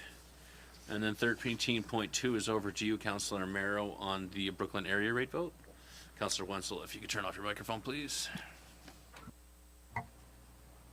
So Brooklyn Recreation and Brooklyn Cemetery Association have put in an application for an area rate as per policy 23. An area rate meeting and vote is required in the second year of every new council's mandate. So this is the year. There always seems to be some confusion in who is included. So if you have never seen this area rate separately on your tax bill, you're not included in this. It does not apply to you. Just want to make that clear. The area rate meeting is scheduled for tomorrow night, Wednesday, February 11th from 6:30 to 8:30. And the area rate vote is scheduled for Friday, February 13th from 8 a.m. to 8 p.m. Both will take place at the Brooklyn Community Hall. Now, if we have to reschedule the area rate meeting to Thursday night due to the weather, we will inform both groups and have notices on our social media pages by 12 noon tomorrow. I will also inform the residents on my counselor page, Facebook page as well. If no notices go out, the meeting will go ahead as planned on Wednesday evening. The area rate vote will still be on Friday, February 13th, regardless. Please get out to the meeting, hear both groups' presentations, and ask any questions that you may have. Thank you. Thanks, Councillor Merrow. Any questions? I'd be happy to share it too if the delay does occur. I'm happy to share it on my socials. Okay, that concludes all of the business items for the public portion of this meeting of council. So with that, I'll look for a motion to move in camera. Moved by Deputy Mayor, seconded by Councillor Carr.